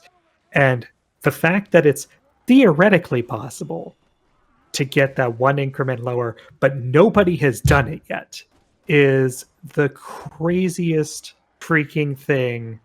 It just blows my mind because now it's just that forbidden fruit, right? Like we have people, tens, if not hundreds of people who are playing Mario 1 probably at this very moment that we are talking for the sole purpose of being the name on that leaderboard. And they're getting Twitch views, and they're getting like, and they're making other comments about certain things in the game, like dizzying, just completely blowing my mind. And this is the stuff that goes away if we stop like caring about our gaming history and we lose access to like these games forever. Like, and I don't know if it's just a question of like, well, those games are classic, like this game, Yeah, you can't pick is and not. choose which games get preserved and which ones get discarded. Yeah, because like the games of the PS3 era, and like, somebody didn't start off with a Game Boy. They started with a PSP. Somebody's first console was a PlayStation 3. Some of them are in our Discord, which is Yeah. kind of frightening to And, me. yeah, right. And again, like you think about how long ago the PS3 came out, like some of them started with a PS4. So the whole clock issue thing is going to be relevant at some point in their lives, especially if they have the same appreciation for the games of their childhood that we do. Like some of these games that are glorified shovelware, these games as a service that ultimately are going to shut down in 3 to 5 years because nobody plays them because they were built to largely be loot box garbage. I'm looking at you, Square Enix's Marvel Avengers. Yeah, people are already done playing that game anyway. That's Yeah, you lose 99% of your player base. I mean, look at Anthem. We're now at the limping along stage until they pull the plug. wait. Like, I thought they already pulled the plug. no, I mean, they might as well have. They pulled the plug on their upgrade path. So they're just, they're gonna milk people for the little bit of money it's worth, and then once it stops making any sort of revenue, some EA executive's gonna say, well, it's costing us money. Let's nix it. Goodbye, player base. Yeah, like they've done half their library already. Yeah, Nothing but, new at EA. yeah, but you're gonna lose. you're going to lose some pretty beautiful experiences. As I said, like I've talked about, like, my love for Tokyo Jungle, things like 3D Dot Heroes, unless you are subscribed to a service, the God of War collection. And even if you are subscribed to a service, we're already getting to the point of, TV streaming companies, your Netflixes, your Hulus, and what have you, that like need to change up their lineups because of licensing issues and what have you. Yep. It's the reason why a lot of games that exist in the like PS2 to PS3 era haven't gotten re-releases or collections, because these rights are being held by some parent company that don't want to do anything with it because they don't see the money in it. So, what happens when, PlayStation says, well, and it probably won't happen with God of War because it's one of their first party ones. So whatever, licensees and royalties are probably ridiculously cheap. But what happens if someday they're just like, yeah, like we're not including this on our service anymore. Like, people aren't really downloading PS3 games anymore, so they're going way of the dodo, so we can make room on our servers for more PS4 games, because now those are the retro ones. As PS6 and 7 Please. roll down the road. Please, no. Like what's the recourse? The idea that we're going to reach a point in time where the games we have now are going to be considered retro is just daunting to me. I mean, it's already daunting to me as it is, because PS2 and GameCube and original Xbox games are now considered retro. Like, Yeah. dude, like, remember when we were in high school when those consoles were released? They're considered retro now? Like, Yeah, that no, baffles my mind, even now. There's a meme that's been circulating around the internet, and I've seen it even in Discord, where it's like what you think Final Fantasy was 20 years ago. And Oh, it's yeah, I've the seen that one, freaking- yeah. Yeah, and it's the freaking like, FF6, FF4, like there's different variants of it, right? Mhm. And then it's like actual Final Fantasy 20 years ago, and it was a screenshot of FF10. I'm like, oh, fuck off. Yeah, please, just... Don't do that to me. I mean, I appreciate your attempt at making me feel old, but that's all in my mind, and I don't feel it yet. Yeah. Give me 20 years or so, then I'll actually start to feel old. But right now, like that's all mental. 20 years from now, I'll start feeling it physically.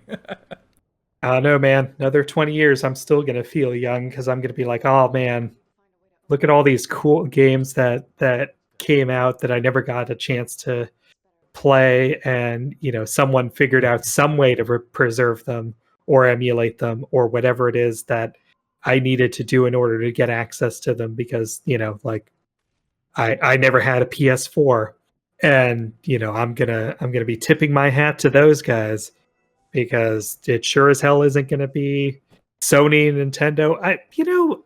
As much as I want to give shit to Microsoft, like they actually, like, with their backwards compatibility like program reaching all the way back to the original Xbox, like I do have to give them some credit as far as like, hey, at least one company out there seems to like give any sort of a damn about keeping those like there are still certain things like the degradation of discs and all that like are still going to cause issues in the future, but at least one company seems to give any sort of credence to the idea of like, hey, you know what? Like, there's a bunch of old games that people bought for our old consoles, and they might like to keep playing them, even if we don't offer, things like Xbox Live and some of the like nicer quality of life features that maybe existed for those games, and maybe those will go down, but like you can still play the damn things.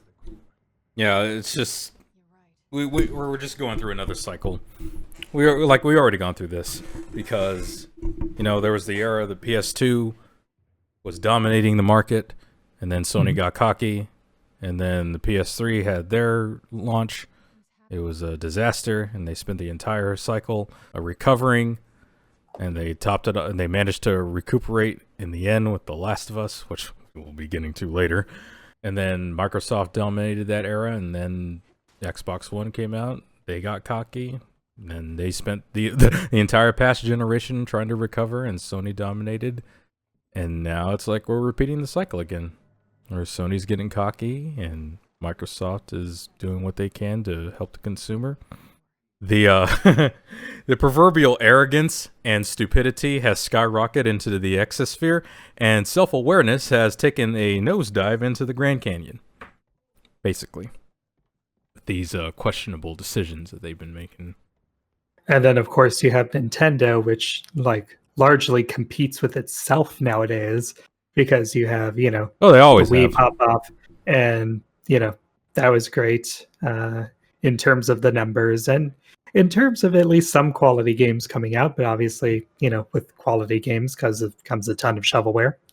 And then you have the Wii U, which, you know, all of 10 people bought because, Including me. you know, yeah, no, I mean, same here. We're two of those 10 right here. And I loved my Wii U. Like I still play it from time to time. yeah, there's a lot of stuff that never got ported or was, you know, like split second purchase online, and I'm just to this day. You want to know why the Wii U flopped? You want to know the single biggest reason why Wii U flopped? Oh, I want to hear what you got for me. Because they never made a Metroid game for it. Oh!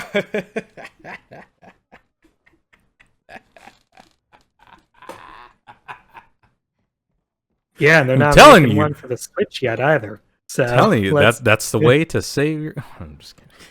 Yeah, only myself. I will just buy 100 copies myself, and I'll just boost sales for the next Metroid game. If Metroid, like if they actually manage to produce Metroid Prime 4 and actually get it out onto the console, like I know you were much more of a Metroid fan than I was. Like my favorites so far are the original Prime and Fusion. I am definitely in the minority here.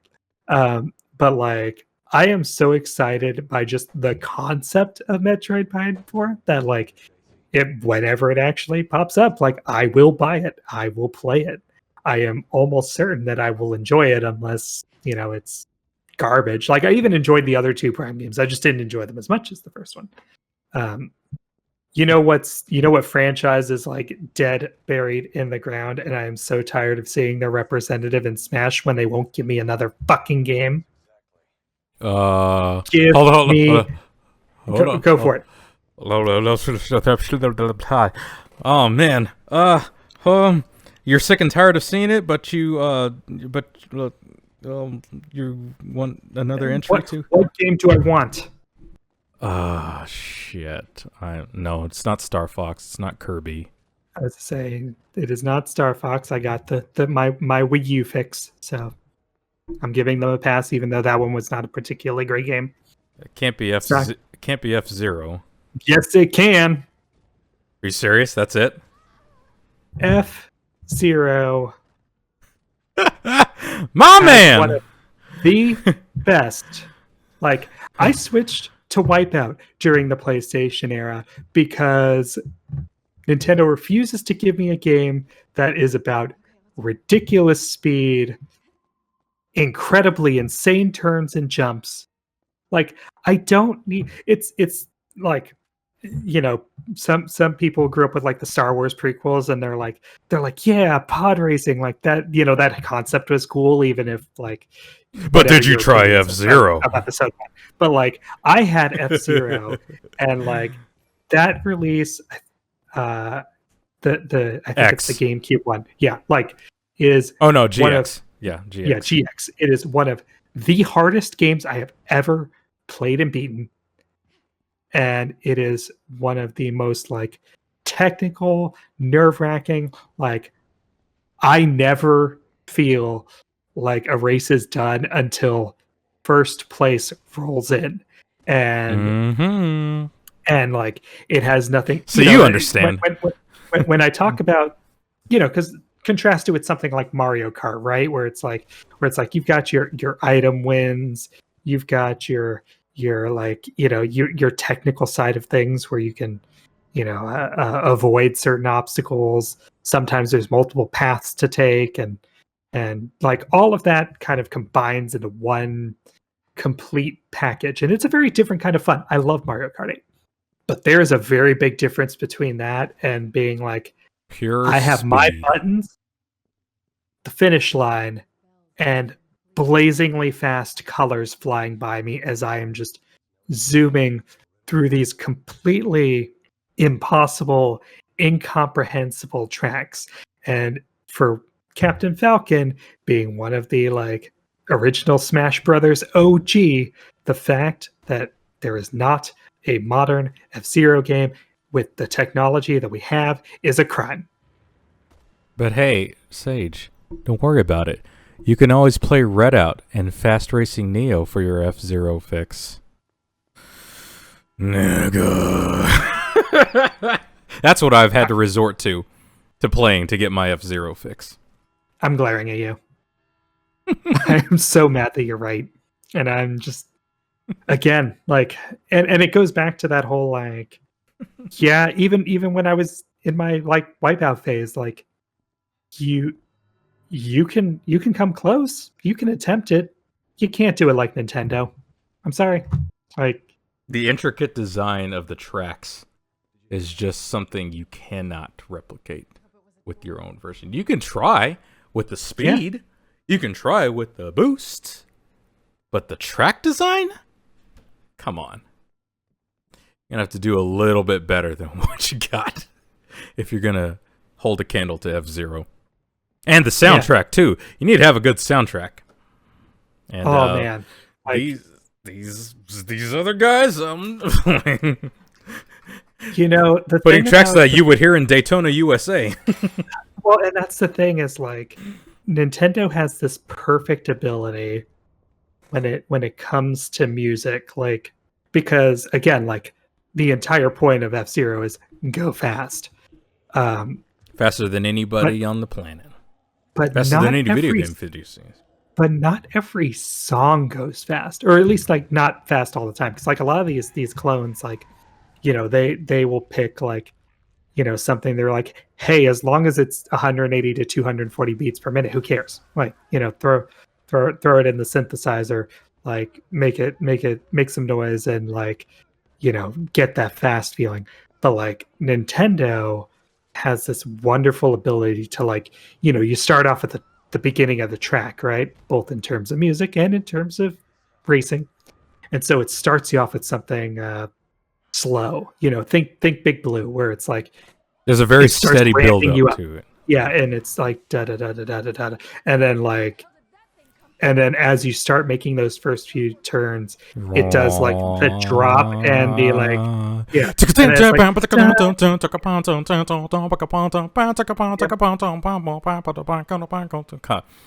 Yeah, or the like da da da da da da da da. You know, like you really just start feeling the like like shit, things just got real. Like you know, they're either I'm catching up on them. Or like I was just doing the opening of Thunderstruck. Yeah, I was like, what the hell was I singing? I was doing Thunderstruck, which you know would go really well with an F-Zero game. Yeah, like that is another song that follows that same idea. But you know, like you almost feel those notes hitting you as like you were there either in front of the pack, but you know you're not that far in front of the pack.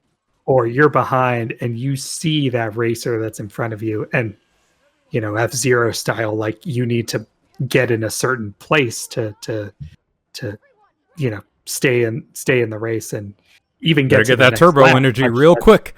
Yeah. Real quick. And so like, you know, those notes hit and you immediately like look at where you are in the race, look at the place you need to qualify, like you feel that tension just hit with every note and you're just like gotta get that little bit further. And just again, like it's that Nintendo magic that so far only it's the reason why you and I at least agree that like really as far as like quadruple A developer and publisher, like sure they've released their stinkers, but Nintendo is in a class all its own, and I just want an F-Zero game. Literal league of their own. When it comes to quality and consistent quality, that's the key word there. Consistent quality throughout their major franchises. Come on.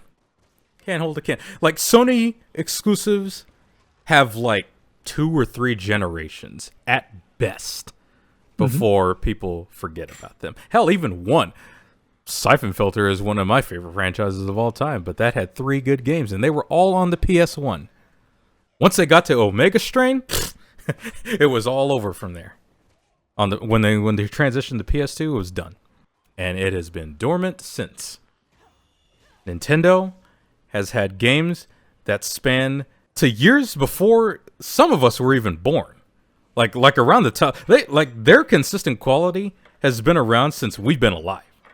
That's a long time. Like, that's something that no other Microsoft can't match that. Sony cannot match that. And hell, to an extent, like even some PC platform. Like, what do you Valve got? Half-Life, Portal, games that are great, but haven't seen a new entry in years because Valve apparently doesn't know how to count to 3. So and they do have a legacy to leave behind, but not on Nintendo level. And look at their offerings. Like, what's the most recent thing they released? What was it? Artifact? Like, Half-Life Alyx. Yeah, we don't even talk about Artifact. Okay. That thing's been disposed of, forgotten. Like, okay, so to give credit to Half-Life Alyx, because I actually think that's, it's universally praised. Like, it's a lot of people had really good things to say about it. Like, I do think that as far as commercial successes go, like, sure, Half-Life Alyx proves that Valve, with the right set of resources, can still make a game. What's the minus side to Half-Life Alyx? VR only.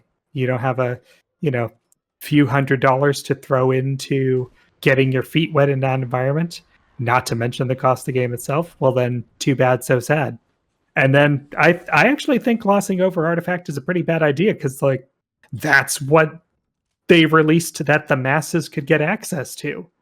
And that's the sign that, Valve of the past, like, is not the Valve. It's the same argument you've heard me say about Blizzard. True. That's true, yeah. There is nothing that I would want more than enough collective pieces of the husk formerly known as Blizzard to pull together to make a great game, or even release a great game. Because, like, obviously one of the biggest things going on right now is, they're doing the, like, alpha screening and all that for the Diablo 2 remaster.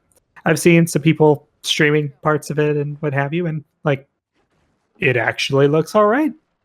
Diablo 2 is never really, like, it was always that game that I played with friends. Like, Diablo was never my franchise, so like, if I have friends that are super into it, like, I'll look at it. I might watch and play it. I think it's kind of like sharing stories of, like, early World of Warcraft and all that. Like, I think if I go back and play it, like, I'm going to be like, man, game design has really changed a lot in the last, like, 20 years. This game doesn't really do it for me anymore. Yeah, but you hate to have one of those instances. But, like, I still want them to succeed. Like, I want them to pull their heads out of their asses and actually produce good stuff. It's just at this time, like, look at their string of past releases, like Warcraft 3 Warforged. No, like, when you fuck up your original game to make compromises for your re-release and end up fucking up both of them, we're done. Like, World of Warcraft has been dead to me for years. I've tried. I've been given free offers to come back. I have delved into it far enough to say, not my game. Like, sometimes you get that perfect lightning in a bottle. And even when revisiting games from my childhood that I have tried to go back to, sometimes I'm just like, like, sometimes it's the speed where it's just slower than I remember. Sometimes it's, like, some mechanic that didn't used to bother me, or worse, like something that's overly grindy. And I had all the time in the world to get, aside from homework and the things that you're required to do around the house, like, you got 2-4 hours a night plus weekends and entire summers off to go through games. But like now, I'll get that kind of time. So those games are fine as memories. Like I like I have fond memories. No harm. Just I'm not the person I was that many years ago. Now I look at some of these things and I'm just like, man, like I just want you guys to release a good game. I want you to release a game that I enjoy. Like Overwatch at the beginning was fun, and then you guys decided that you needed to push this competitive scene to the point where like balance was your all-encompassing thing, and it kind of sucked the joy out of it for me anyway. Yeah, you also got to take into account the people who made those games, because that's what it really boils down to when you want to judge the quality of a game. The people who made those games, like they have long since departed the company. So of course, the games that they release these days are just not going to have that same magic as the games back then.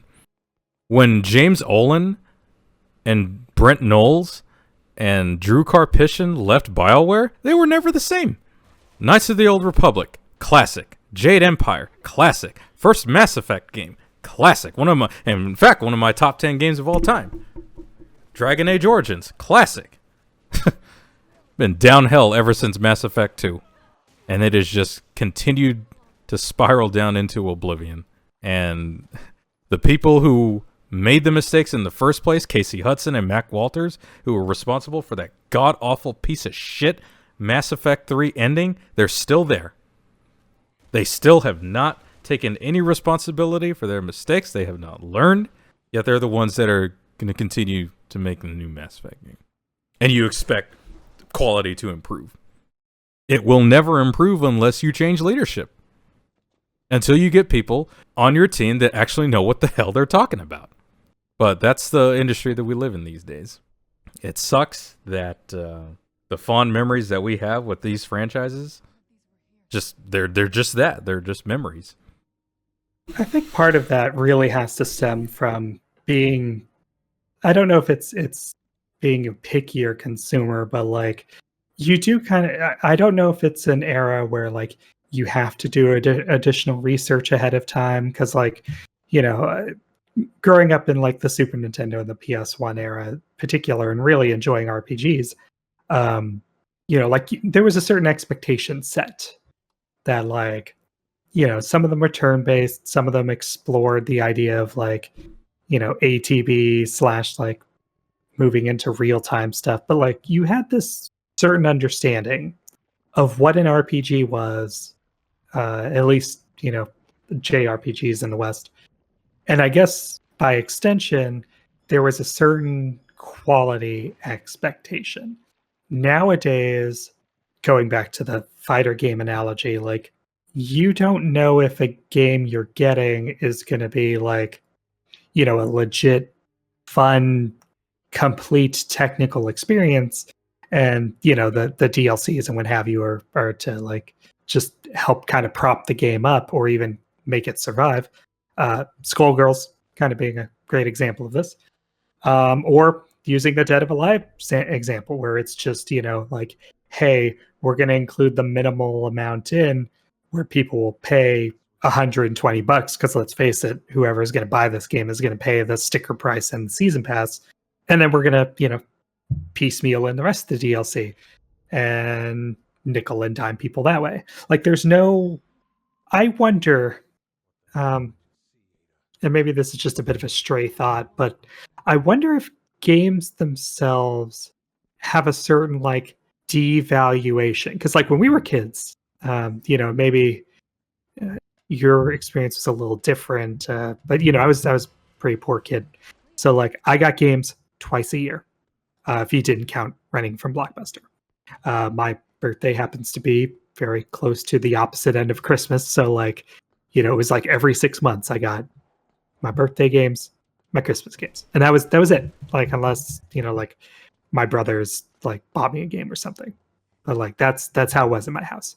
So like every game, no matter if it was fantastic or shitty, you spent a lot of times with that game. Through you kind of beat your head against the wall, like you said. Sometimes you threw a controller because that's what you had. But nowadays, between the fact that Steam sales went from being this biannual event, which was also great for me because lots of people, like, again, it was usually around Christmas and around the summer. So gift cards were always great. But like it went from that to like we had the winter sale, like a spring sale, lunar New Year sale, the actual New Year sale. There's been like 4 or 5 sales beyond just them cutting a game's price for shits and giggles. And it's not just Steam. Nintendo has done this, and we always joke and laugh about Nintendo sales because their games are always like $45 still. They've had a sale or two since the new year, and there's always the like third party or indie games that get a certain shed. I know Resident Evil had quite the sale a little while back on all platforms. Sony, at the time, I didn't have access to an Xbox, so I didn't look, but I'm sure if I did, it probably would also fit with this example. Because games go on sale so regularly, and the attitude for a lot of these really is like, you either need to get it out the door, like it out the gate, release April 23rd, Near Replicant's coming out. You're either buying it then, or you're waiting till Sony sale. Like those are kind of your two options at this point. Like, is there a certain devaluation in the fact that this is the choice you are now making? Like, not just for gaming companies, because of course they're the ones caring about like, hey, did this sell enough to absolutely justify? Absolutely. And to prove exactly why, is because of that exact mentality. Back in our day, gaming was very niche. There weren't a whole lot of games, even fewer quality games. So when they did release and you got time to play it, you valued that time playing that game. As the years went on, gaming became more commercialized. It became, but this is the case with any industry, appealing to the mass market. Over time, games just started to feel like an assembly line. Don't worry about the quality of it. Don't worry about how much heart and soul that you poured into it. Just make sure it gets out on the floor. That's just the attitude that a lot of people look at these kids. It's just a business. It's not a creative endeavor anymore. I mean, of course, every product that is sold is there to make money, but how much so? How much more emphasis do you put on your creative side or your business side?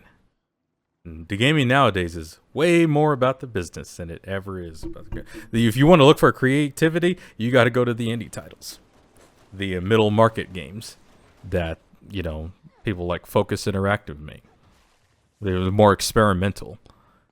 They're more willing to take risks as they don't have that high of a budget, so they don't have that much to lose.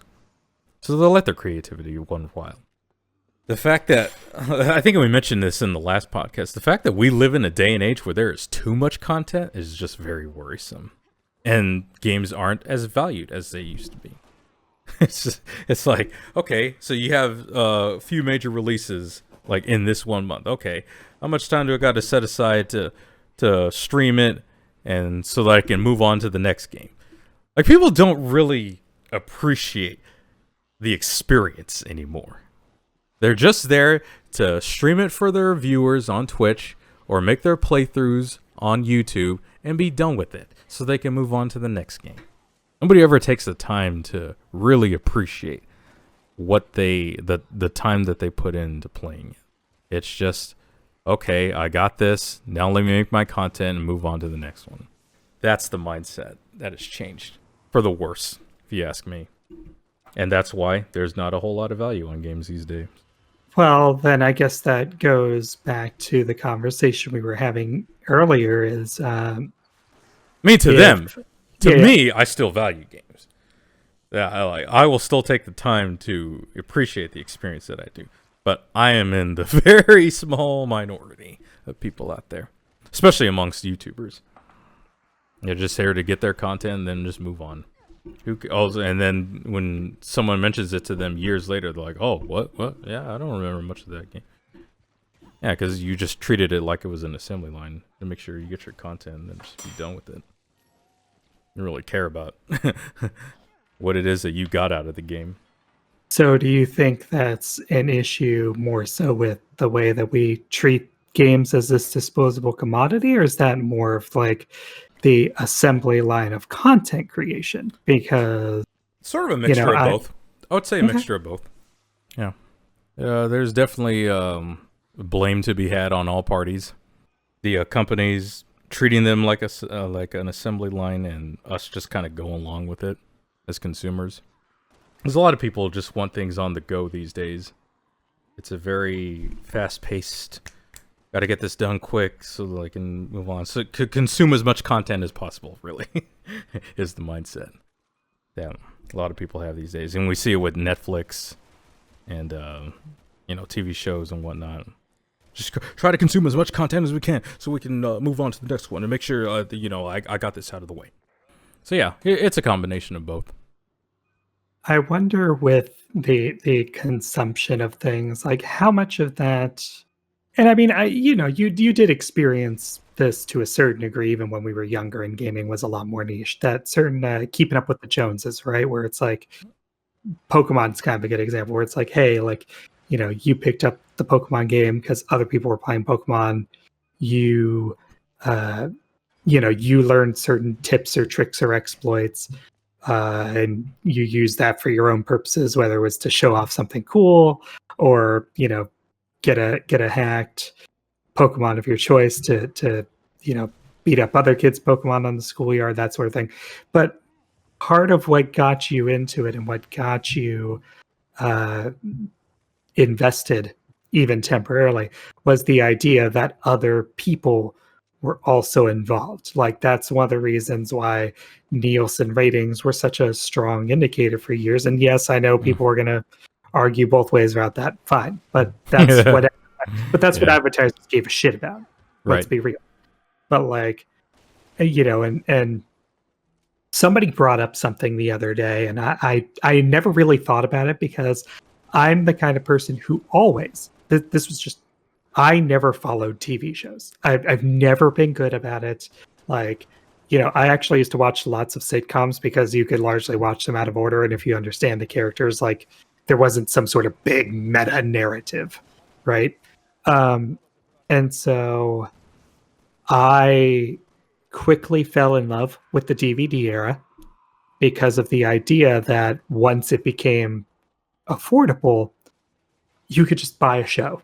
Like you didn't have to track down the episodes, you didn't have to you know, be somewhere at a certain Mm-hmm. time and place. Like you you had season 1, you tossed your discs in and you go.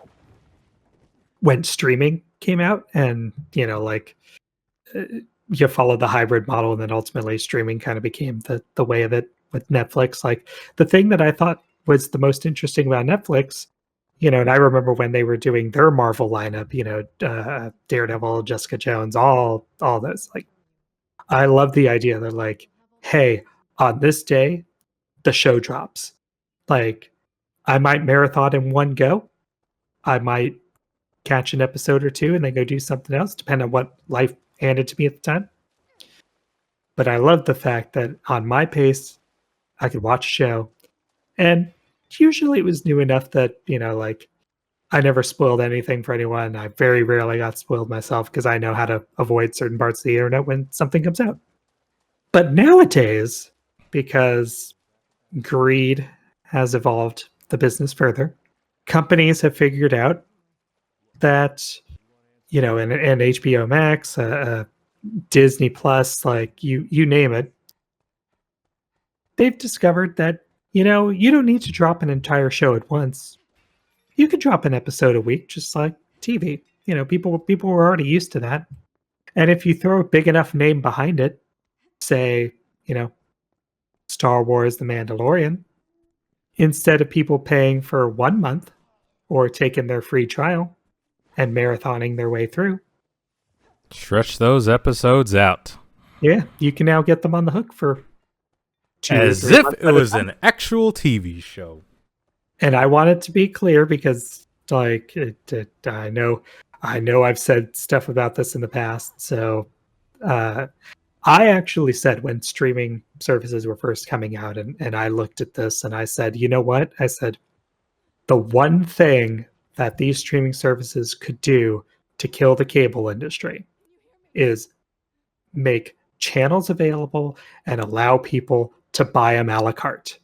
Because if you can do that and you either force cable rates to go down or you make these cheap enough that people will do it, like they will probably make more money over time selling stuff a la carte. I said it years ago, the fact that the industry is going this direction, like I actually have mixed feelings about the idea of these basically being channels that you are picking and buying and paying for instead of cable. Like on one hand, like, do I like the price tag attached to that? Absolutely not. On the other hand, am I totally about consumer choice? And I think this kind of fits the bill as it exists right now? Sure. I don't even necessarily see this as a negative, except the fact that you're not being honest with the service being offered. Like the fact that you are stringing people along. And again, if you're an informed consumer, like you can look and say, like, oh, such and such show that I'm interested in greenlit 8 episodes. Well, like I can either wait until the end, which you're not incentivized to do because you're avoiding spoilers on the internet. And again, you're trying to keep up with the Joneses. So your buddies at the office or at school or in your discords or whatever it is, you You're want gonna to be talk up on about it the late. regardless. Yeah, you're going to be up. You're going to be missing out on the latest trend unless you're there, and you're only going to be there if you pay for the service. And like, I wonder if there's a part of that because that's fine for the moment, right? Like, spend your money how you're going to, like, in the case of content creators, like, buy your game, play your game, get your views, get that ad revenue, whatever. Like, fine. But a year down the road, 2 years down the road, 5 years down the road, what does that mean for long, the long form, like artistic growth of these industries? There are lots of people who hate the Marvel cinematic universe because, with very rare exceptions, it feels like a copy and pasted plot with new heroes or like new heroes introduced and Easter eggs like tying in the Marvel universe. And it feels very samey after you've watched 20 something movies. I get that. I don't agree with it. I am a whore for those sorts of things, but I get that. Same here. But like, love them. People are still going to watch those movies because they're part of a bigger narrative and part of like a greater whole. And I think even the TV shows that they're trickling out, like Falcon the Winter Soldier, like Agents of Shield, like you go down the list, WandaVision, I think those are going to be part of that artistic package. And you can tell that while the movies have kind of been hit or miss with certain things, like they are really putting a concerted effort into like those TV shows, nitpicks notwithstanding. I don't see games trending in that same direction, except for, like you said, like the mid-range indie companies, but they don't have the resources. They have to pick, a gimmick or two or a style, and they kind of have to roll with what they've got.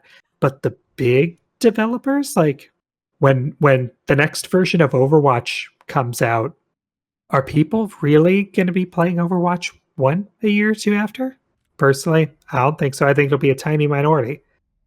Are people still playing the remastered version and the OG version of StarCraft Brood War, even though StarCraft 2 exists and is still having things thrown at it as far as updates go? Yes. And that's the thing that I really see missing from like this particular, and I think like the like end of the 360 and PS3, like this whole end of an era as far as like buying games digitally, like this is the chunk that is going to be missing. And the question really comes up, is anybody going to care? Like, is anyone going to care about, I mean, sure, it's triple A shovelware, but it's still shovelware. And does that have an artistic value for keeping it? The sad truth is that no matter how much we would like to preserve it, eventually it will be forgotten, and nobody will care about it. Like, there are games from the Genesis, ColecoVision, the Jaguar era, the Atari 2600 that even we don't remember care much to play because we got the games these days. Because as much fun as we've had playing these games, and as much as you'd like to preserve them, whether through emulation or a limited print, like a limited run games print edition, is it really going to matter ultimately in the end? 20, 30, 40 years from now, when we're old and the generation that exists now has kind of moved on from it, who even they grew up in this era, they won't give a shit. But you still want to preserve them in some way, but is it really going to matter? No, it will not. I wonder, and I think for me, because again, I'm a history sucker, as you know, like I wonder what gets lost. Like, and I think that's real, the real core of letting that go is what do we lose with that? So, kind of as an example that pops up into my mind, like, uh, as you know, I was an NES kid. And I feel that like the Super Nintendo and all that really are where like a lot of game designers and game companies kind of found their stride. But the reason why I describe myself as an NES kid is I feel there's a lot of like janky, gross, pseudo arcadey thing experiments that happened in that era that kind of got filtered out, kind of got refined out as the next eras of gaming occurred, and as the Nintendo seal of quality became the like be all end all as far as whether games would release in the West. And one of the games that I love, and it is not a good game. I really have trouble telling people that it is a good game. But it's called Magic of Scheherazade. And it is very much a like top-down exploration. Think Legend of Zelda style, like the OG Legend of Zelda. Okay. But it's an RPG in the sense that you're recruiting party members, you've got hit points and magic. They actually have these combined spells. So like, everyone who is super excited about like, the dual and the triple text in Chrono Trigger and things like that. I had trouble falling in love with that game because I felt like everything that I had seen in that game I'd seen before. Time travel is actually an element in it, funny enough. But the thing that I feel makes that game interesting is that, like, again, it plays like OG Zelda in a certain way. Like, you don't have a respawn, but you do have a certain number of lives. Once they're done, they're done. Like you there's a password system. It doesn't have saves in the same way Zelda does. There is this RPG system, and it's got its quirks that you just kind of learn as you play it, because like you don't target enemies and they don't target you. Like they get attacked in a certain order. Your party members get attacked in a certain order. Like it all follows this same turn order style. But like one of the things that intrigues me about this game is that it really is a game that, because like you had Zelda 2 on the same system, like the Adventure of Link, that has RPG elements added to it, like, being able to upgrade your attack and your health and all that.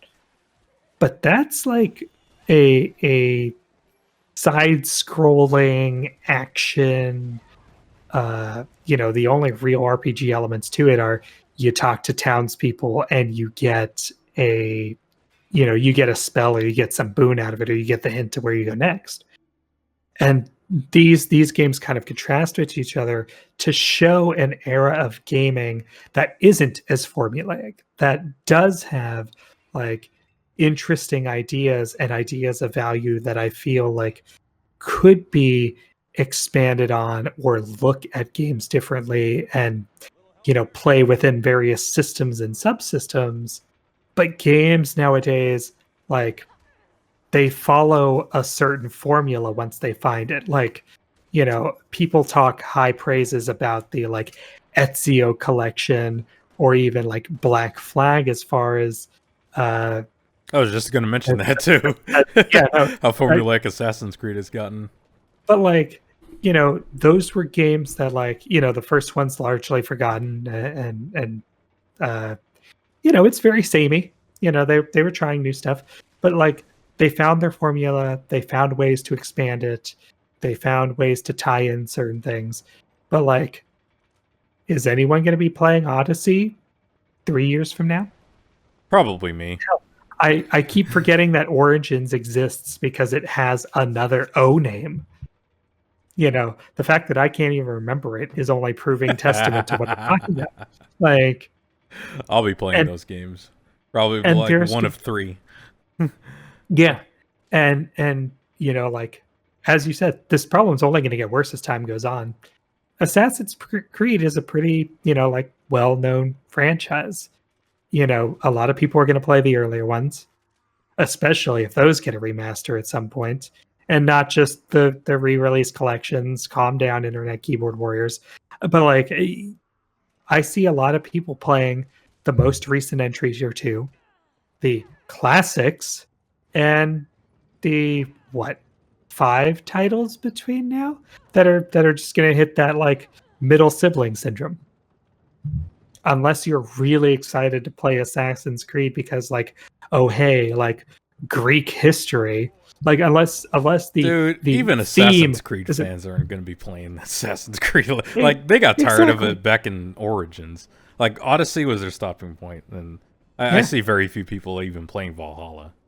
I'm not going to be touching Valhalla because that game's. I've heard reports like that game's like 100 hours or stuff. Nah, dog. I was good enough with Odyssey, and I only tolerated that because I like Greek history. yeah. And the thing is like, again, unless you get obsessed with a game, like who has that kind of time? Like, and again, Especially like I know, adults, dude. yeah, like I understand there are a lot of like, younger people who are going to listen to this that go like, I put 100 hours into insert game here. Yeah, wait till you get Great. to your That's 30s and you realize that you got adult things that you got to take care of first. Even guy me, who sends games for a living, plays video games for a living, even I don't have time for that kind of shit.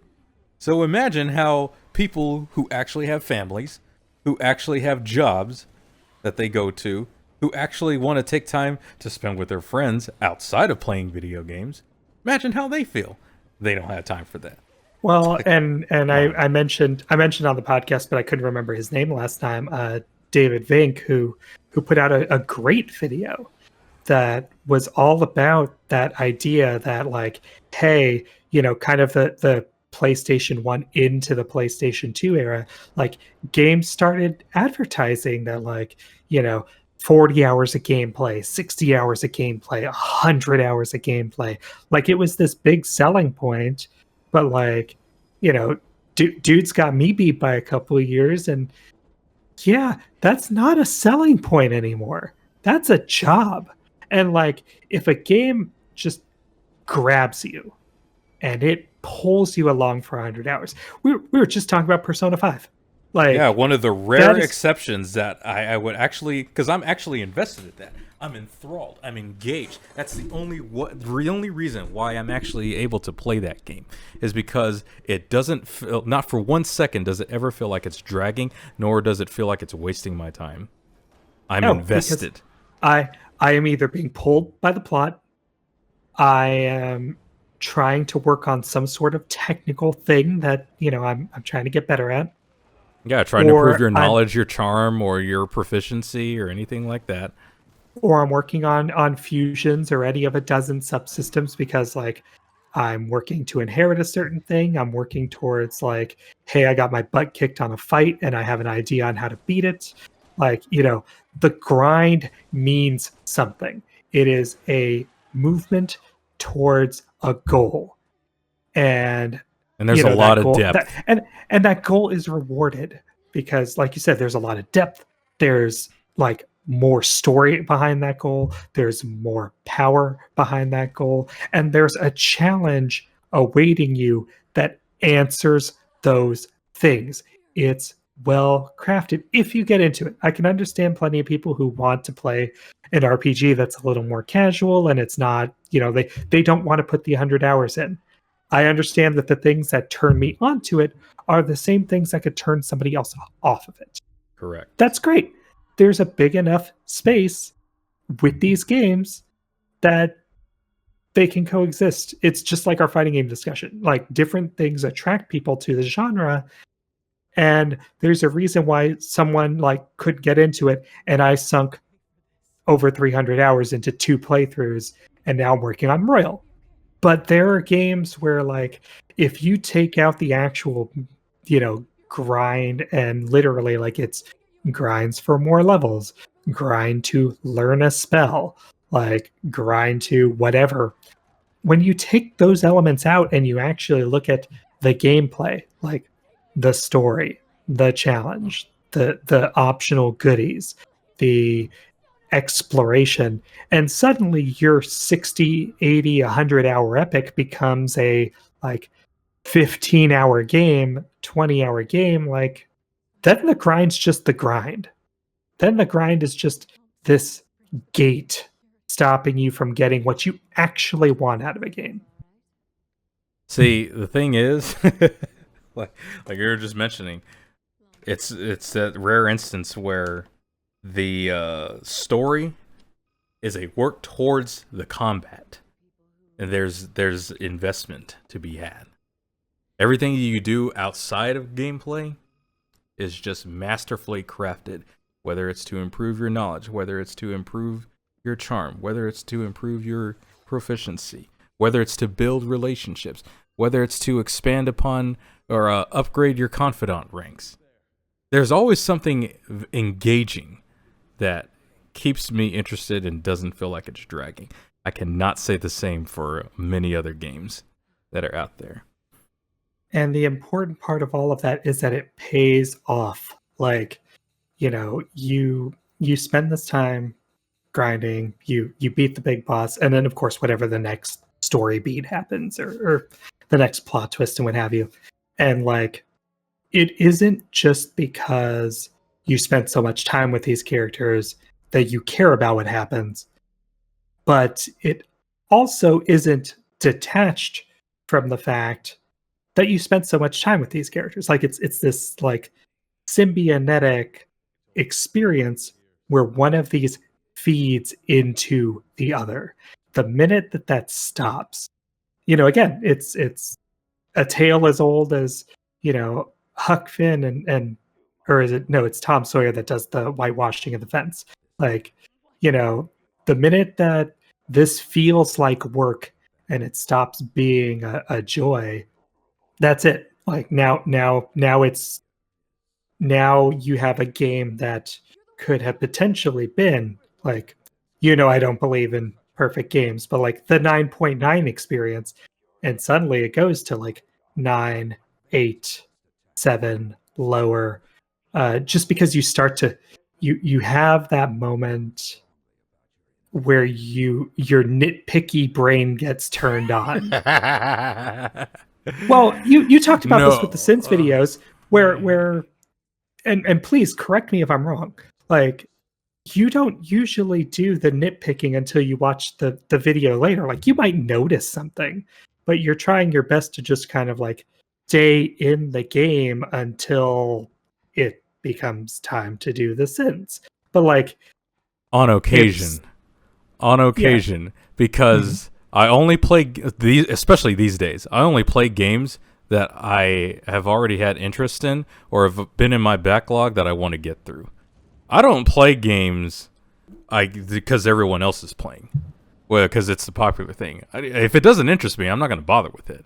And if it bores me, within 30 minutes, that shit's going to get uninstalled. Like I'm that kind of guy nowadays. If I have interest in you, please impress me. Like most of the games that are in my, pretty much all of the games in my library are games that I was very much interested in when their trailer dropped. Games that games like Yakuza that I've been meaning to get to for years, but for some reason I just kind of missed out on until I actually played them. And I was like, wow, what the hell was I thinking? I was a dumbass missing out on this intentionally, and then just having a blast with them playing them. But there's also a lot of games that I just play for fun. Like I'd have no intention of making a video on. It's just I just want to have my alone time with this game and not have to worry about nitpicking the hell out of it for the sake of a video. If I have some interest in you, impress me. I'll give you at least 30 minutes to an hour. No, 30 minutes to 2 hours. Like 30 minutes, impress me. 2 hours in, please keep my interest.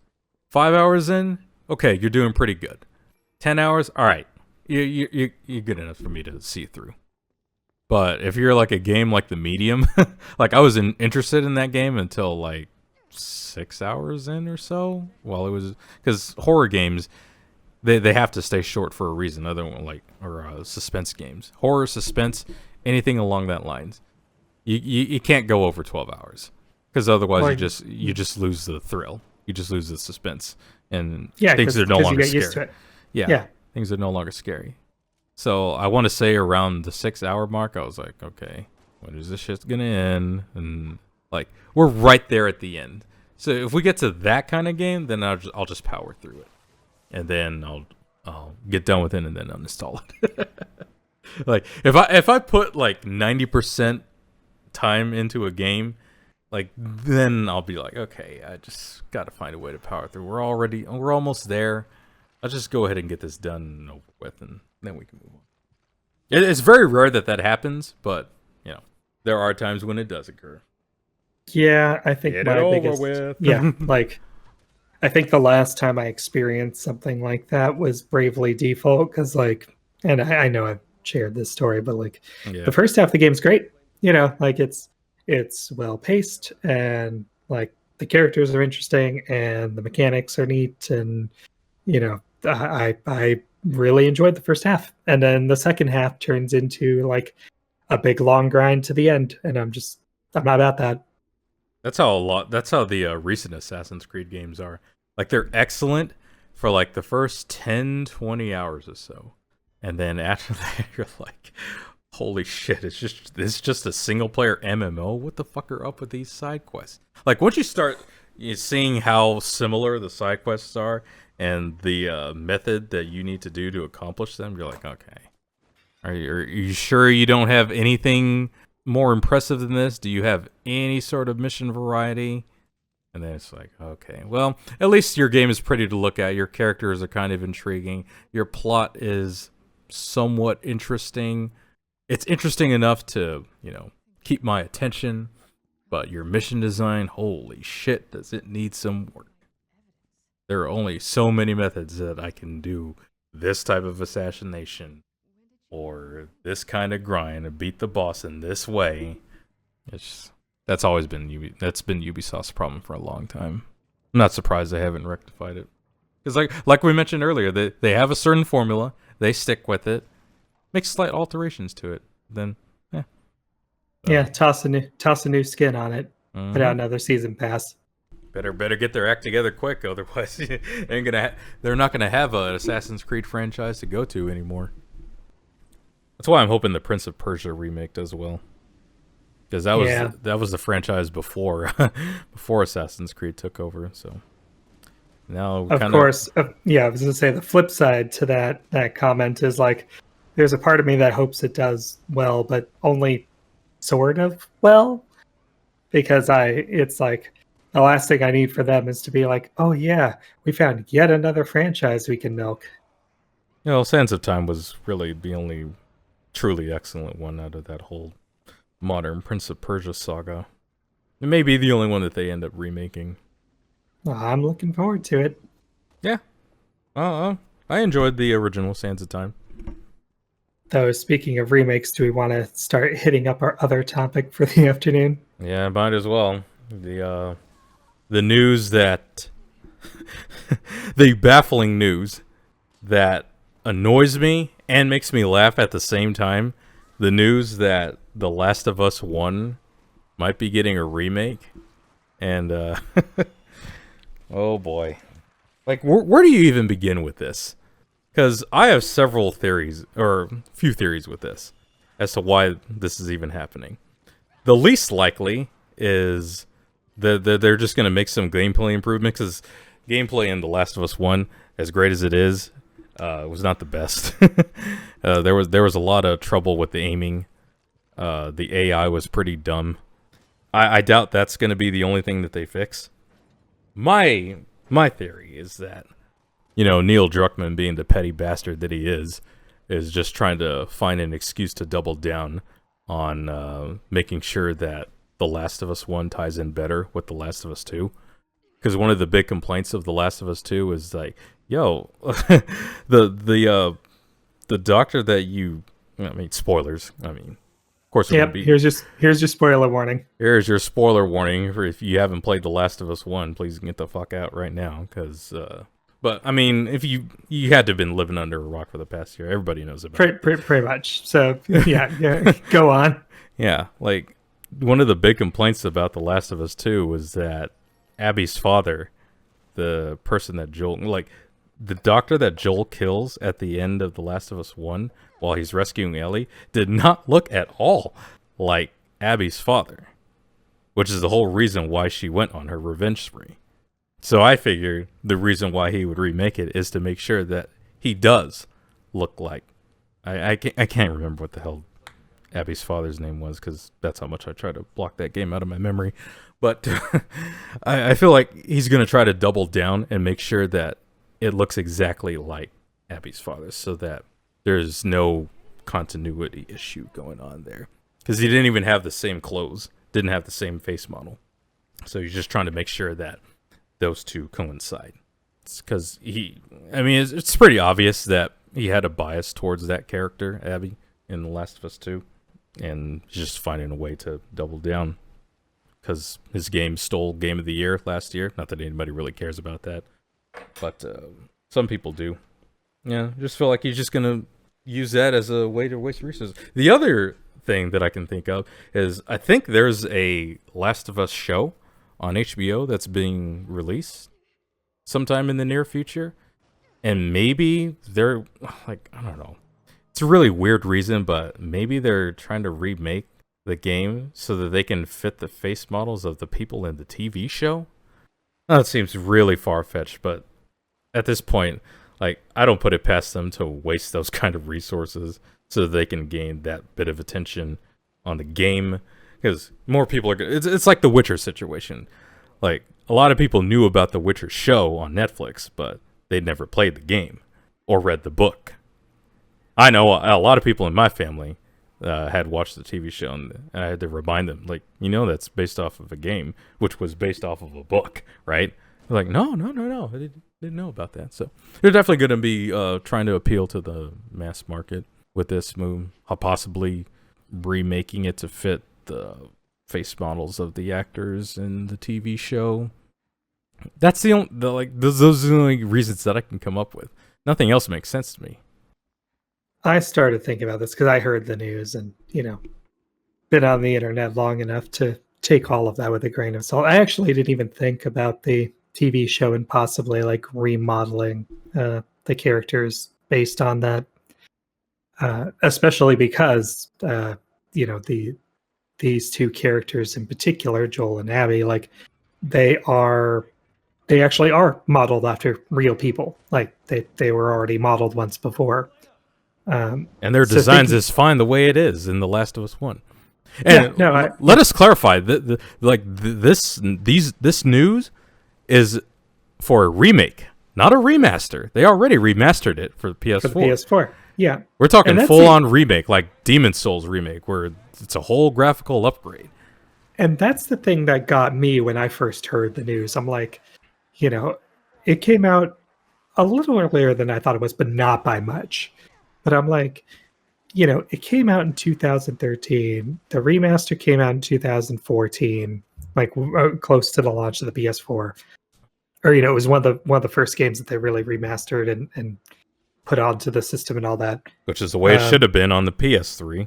But I mean, digress. yes, but we agree. But the thing that gets me about this is if they are going to make small changes, like for example, the TV show China, I didn't even think of that, to be honest, but I'm like, okay, you know what? Like that makes sense to me because again, you want that to be consistent between mediums. You want that to like you want to project a certain image.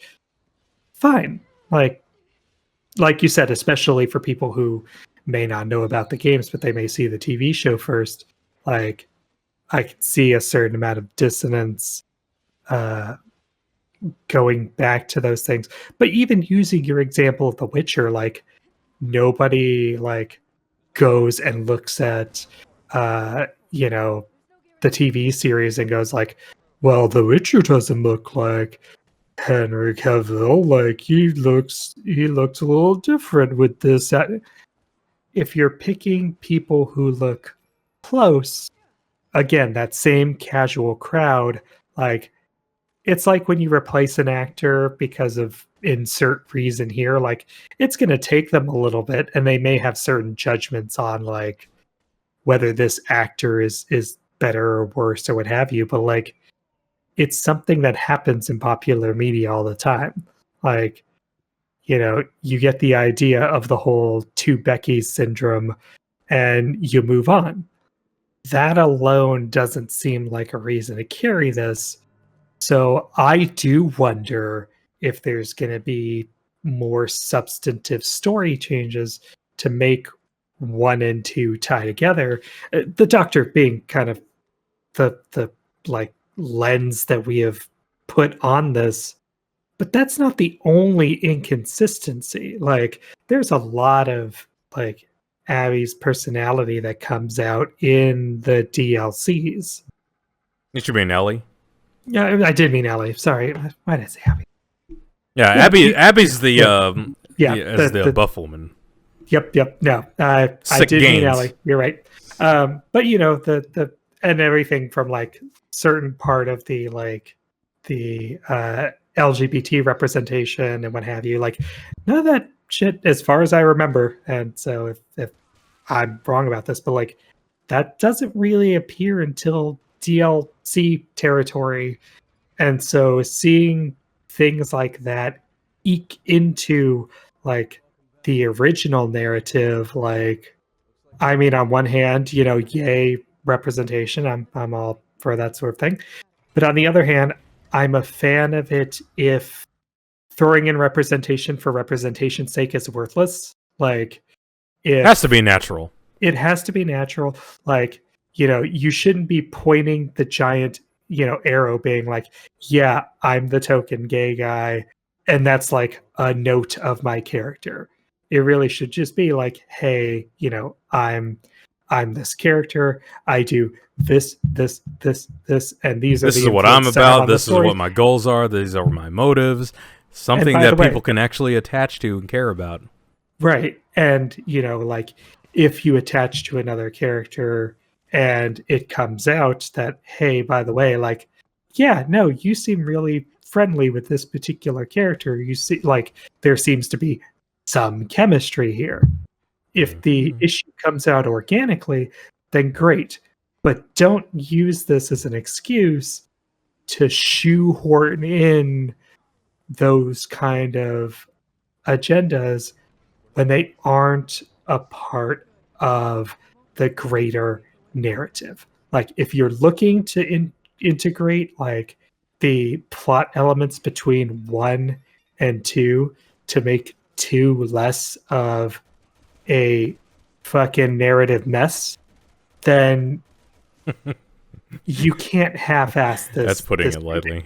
Like, well, yes, and obviously, like you and I, like we both critique it heavily for very different reasons. But like, if one of the purposes of your remake is actually to address these glaring plot holes and narratives. Like let's not pretend for just 2 seconds that this isn't like, a fucking narrative nightmare, that that this isn't just like Druckmann's, like, kind of almost the George Lucas effect, where he's going to keep like retouching up certain things and just making things worse. You're just making it worse, George. You're changing scenes that don't need to be changed, you silly bastard. Star Wars was perfectly fine the way it was back in 77.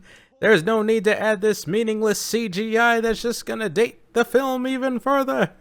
Right? Oh God, heard those arguments time and time again, and you know what? It sickens me how right they are.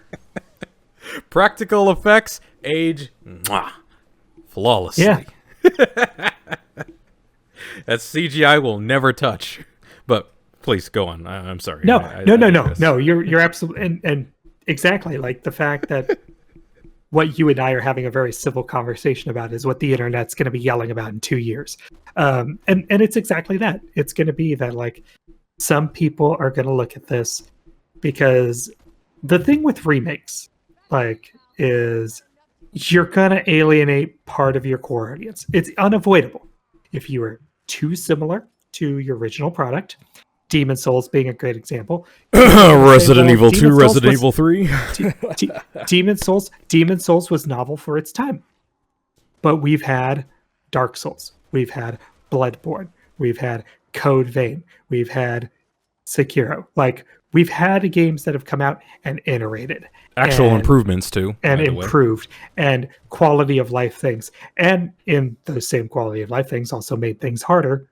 That, going back to Demon Souls, like, feels quaint. It feels simple. It feels almost childlike. Meaningless. God, I've seen so many people like play that for the first 2 weeks and just blah, blah, blah. I mean, that's usually the case for certain games, but you would think a remake as anticipated as Demon Souls would get some, like, a little bit of longevity. Like, use that for speed runs, like, somewhere down the line. But I constantly see people still playing Dark Souls, still playing Sekiro, or Dark Souls 3. Dark Souls 1, Dark Souls 3, Sekiro, Bloodborne, speedruns, left and right. Nobody does shit with the Demon Souls remake. Well, and again, it's because it stayed too faithful to its resource material. Like, it's pretty much a, glorified, like, remastered port with a couple of small little things added in. Like, not, past your initial playthrough, there's nothing to keep you. Like, it's not the challenge anymore. Other places have done that better. It's not the aesthetic. Other places have done more with that aesthetic. And it doesn't have the support subsystems that a lot of these other games do. It's just, it is what it is. And you also got to add to the fact that not a whole lot of people have a PS5, Sony. I mean, yeah, of course. Yeah, and I do think just because of that scarcity, like, I think its numbers are going to continue to, like, trickle up for a while as supply becomes available, when and if it does. But I do think it's definitely not going to, like, you're not going to have the like, when Bloodborne came out and it was like a console only Dark Souls, and, like, you're not going to have that same, like, jaw-dropping, like, oh shit, okay. Like, even people that thought they knew what they were ready for because they were playing, like, Demon or Dark Souls, on the regular, like, they still had their tips and their surprises and their techniques that didn't quite translate over in the same way. But, like, then you swing the pendulum to the other side and you think of something, I mean, and it's an older example, but I think of something like, of course, now I'm thinking about it, I'm just drawing a blank because that's not a very good example. Resident Evil's. I'm talking with friggin' GCN over here. But they have these remakes, and correct me if I'm wrong on this one, but, like, Resident Evil 1 remake, like, universally seen as pretty good. Oh no, Universal. not pretty good. The quintessential survival horror experience took everything from the original game, expanded upon it, improved it, and more importantly, preserved the style of the original game so that you don't completely alienate the old fans, but you have a modern control scheme that kind of eases in newcomers. New story beats with the Lisa Trevor angle, damn near perfect graphical upgrade that is still good to look at in this day and age. People underestimate the power of pre-rendered backgrounds. They age a lot better than your 3D backgrounds in Code Veronica. Yeah, gameplay enhancements, new enemies to fight with the Crimson Heads. It's everything that a remake should be. As opposed to 2. And 3. What do you got? What do you got there? Like, where's our criticisms going there? First of all, well, God, I don't want to get into a whole diatribe on Resident Evil 2 and 3. I've made my point on the videos that I made.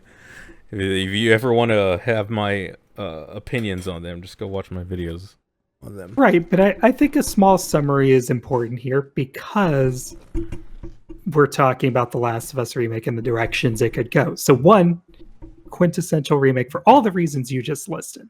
Like if you had to hit a top 3 to 5, lay them on me. For Last of Us or for Resident Evil? Gameplay enhancements, graphics, story, expanded upon the lore.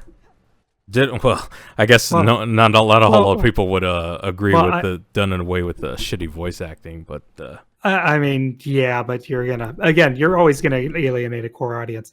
But I remember your video of 3, you talked in particular about how certain story beats between the original and the remake like didn't make sense, or certain things were out of order as far as like the greater chronology of Resident Evil. And again, this is more your series than mine, but it's helping to illustrate what I'm about to talk about, The Last of Us. Yeah. And that's the thing, is like you can have the incredibly faithful remake, you can have the remake that changes shit, 2 and 3, and we're talking about a game that's not even that old. Like, I guess if you're talking about what we were talking about earlier with the, like, a lot of games are basically made to be like, bought, consumed, and then discarded.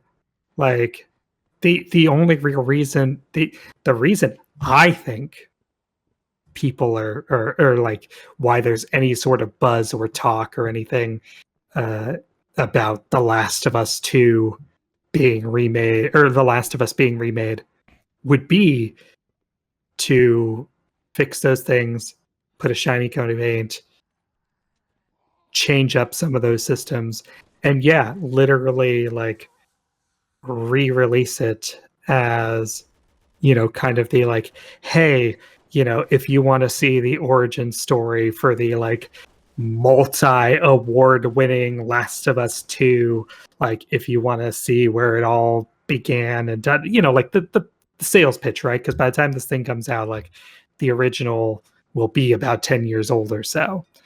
And people are going to chase the new shiny, and obviously if it comes after like a Netflix show or whatever, the other tie-ins into this setting, they spent an entire year trying to sell us on how great The Last of Us 2 was.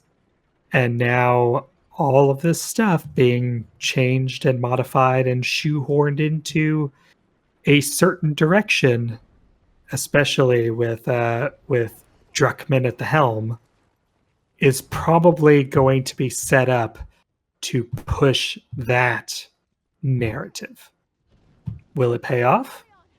I mean, I think with us having very different opinions on why that game did not work, I don't think so. But I'm gonna say hell to the motherfucking no. Yeah. The thing is, I'm going to be very curious as to what kind of technology that they're developing in the house right now that would justify a remake to that. Like, how much more impressive can your graphics be? Because when The Last of Us 1 released, it was already pretty much at the height of that PS3 technology. And then when you remaster it, you up the frame rate and, fix the resolution and touch up the textures a bit. Which is what I find weird is, like, how are you going to justify Remake when you had 7 years between The Last of Us 1 and 2 and you barely changed up the gameplay? Like, oh, you can sneak around in grass. Bitch, we were doing that in Metal Gear Solid 3 in 2005. Or was it 2004 when that game released? I can't remember. Jesus.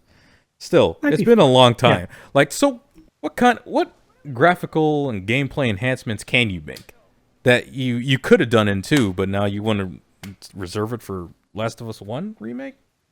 Fuck out of here. 7 years between The Last of Us 1 and 2. And sneaking in a grass and leaving trails for dogs to track you. That's the height of gameplay. Oh, so you can put some weapon enhancements on your guns. Like a million other Survivor action games haven't already done that.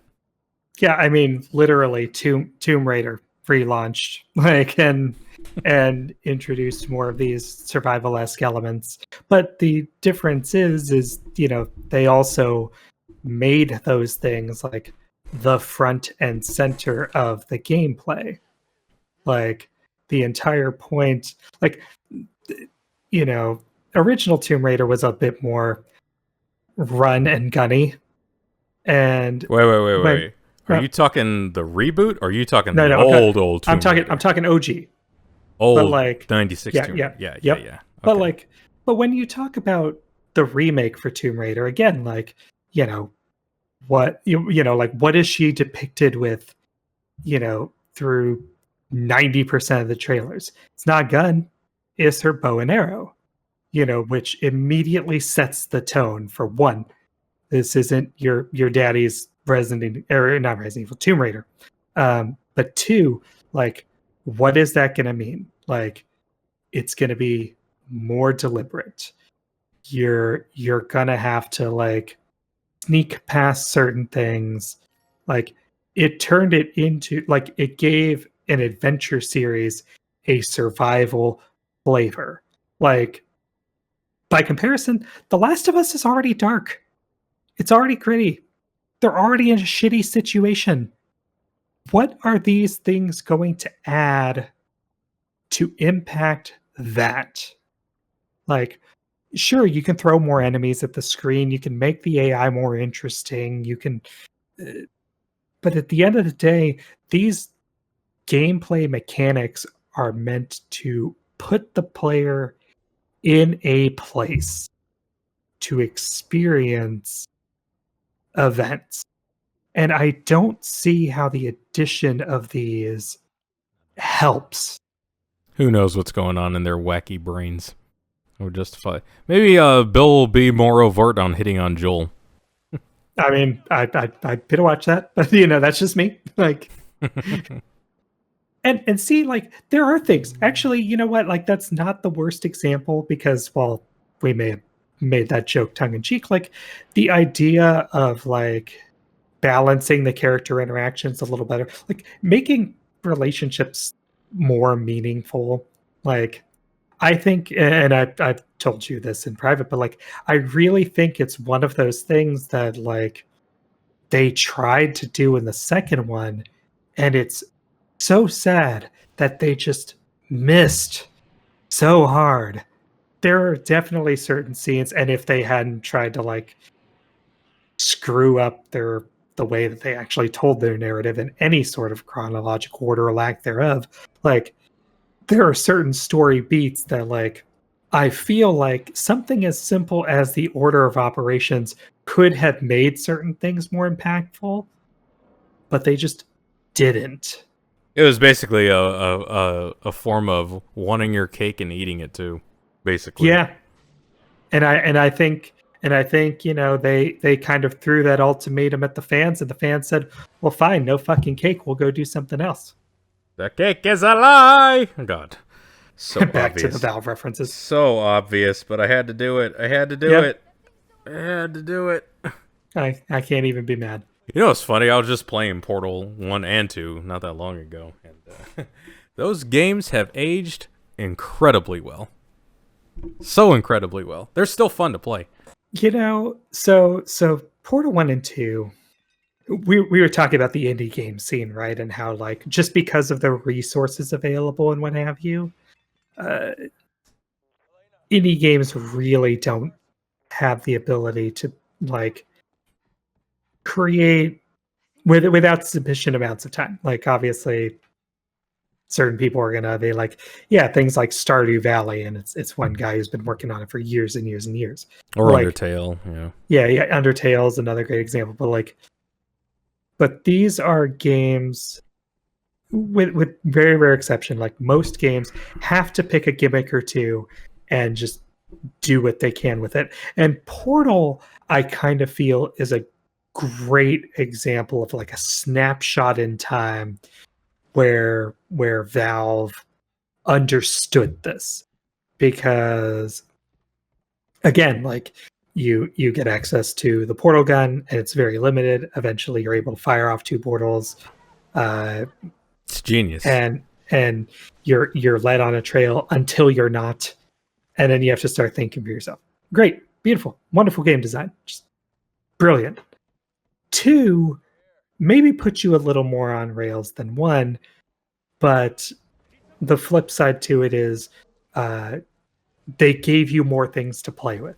They gave you the gels. They gave you the narrative. Like, they kicked up their narrative to 14. They and getting J.K. Simmons to added, play Cave Johnson was one of the oh most my God. ingenious design choices. The voice cast in that game from start to finish, so good. They added a multiplayer, and it wasn't like a tacked on, like, gross, like, multiplayer either. It's like, hey, we have these ideas for Portal, but like, and we want them to be a little more complex, but we can't do it with one portal gun. And these levels are made with the idea of 4 portals in mind. The ability, even in its early ages or stages, to, like, before Steam Workshop really worked the way it did, like, Portal 2 was kind of the foundation of that with its creators' tools. Like, that's almost, with the exception of maybe, being a little more on rails, like, that is almost the perfect sequel that understands what made the original game good and moved in that direction. And took the things that maybe were a little weak, maybe were a little on rails, maybe that could have been better if they had more time and resources and money and all that. And it understood how to use those things creatively. Like, for example, you waking up in the pod or whatever, and the very beginning where, like, you're being moved around on, like, the giant crane, and Wheatley's, like, yelling at you and flying about. Like, yes, obviously you're still on rails. Yes, obviously, like, you end up between point A and point B. But the fact that, like, unlike the first game where you just wake up in this facility and like, you're getting these prompts from a computer voice, it immediately just starts the action. Like, immediately, like, oh, like, I don't know what's going on. And even if you played the first game, like, oh, okay, I know what it'll be. It'll be these first series of tests, and maybe what. And that's it's such a good sequel. Like, if anyone is studying game design and you want to look at, like, original game, simple concept, like, expanded sequel, like, it is definitely a course that you can look at, because it really hits all of those notes in ways that the first game just can't imagine. And more importantly, it's one of those games that lets you know, yo, this is your little setup here, and then it's straight into the gameplay. I love games that just give their brief synopsis and then just get right into the action. The original God of War is a great example of this.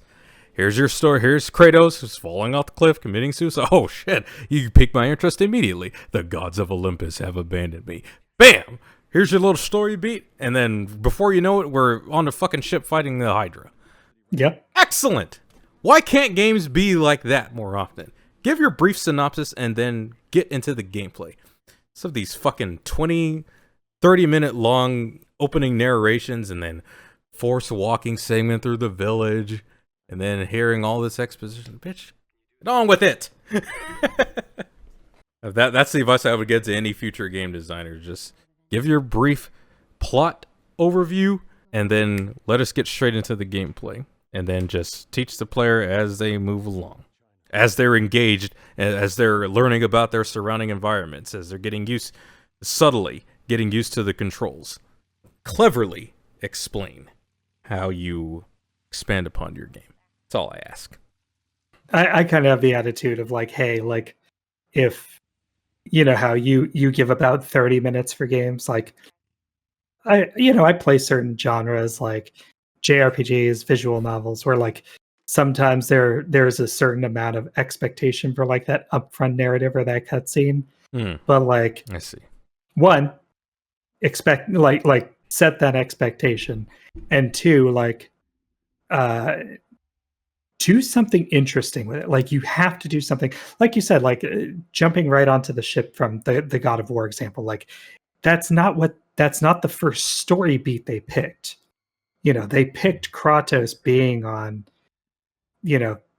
facing the water below and saying like, the gods have abandoned me, and he jumps. Like that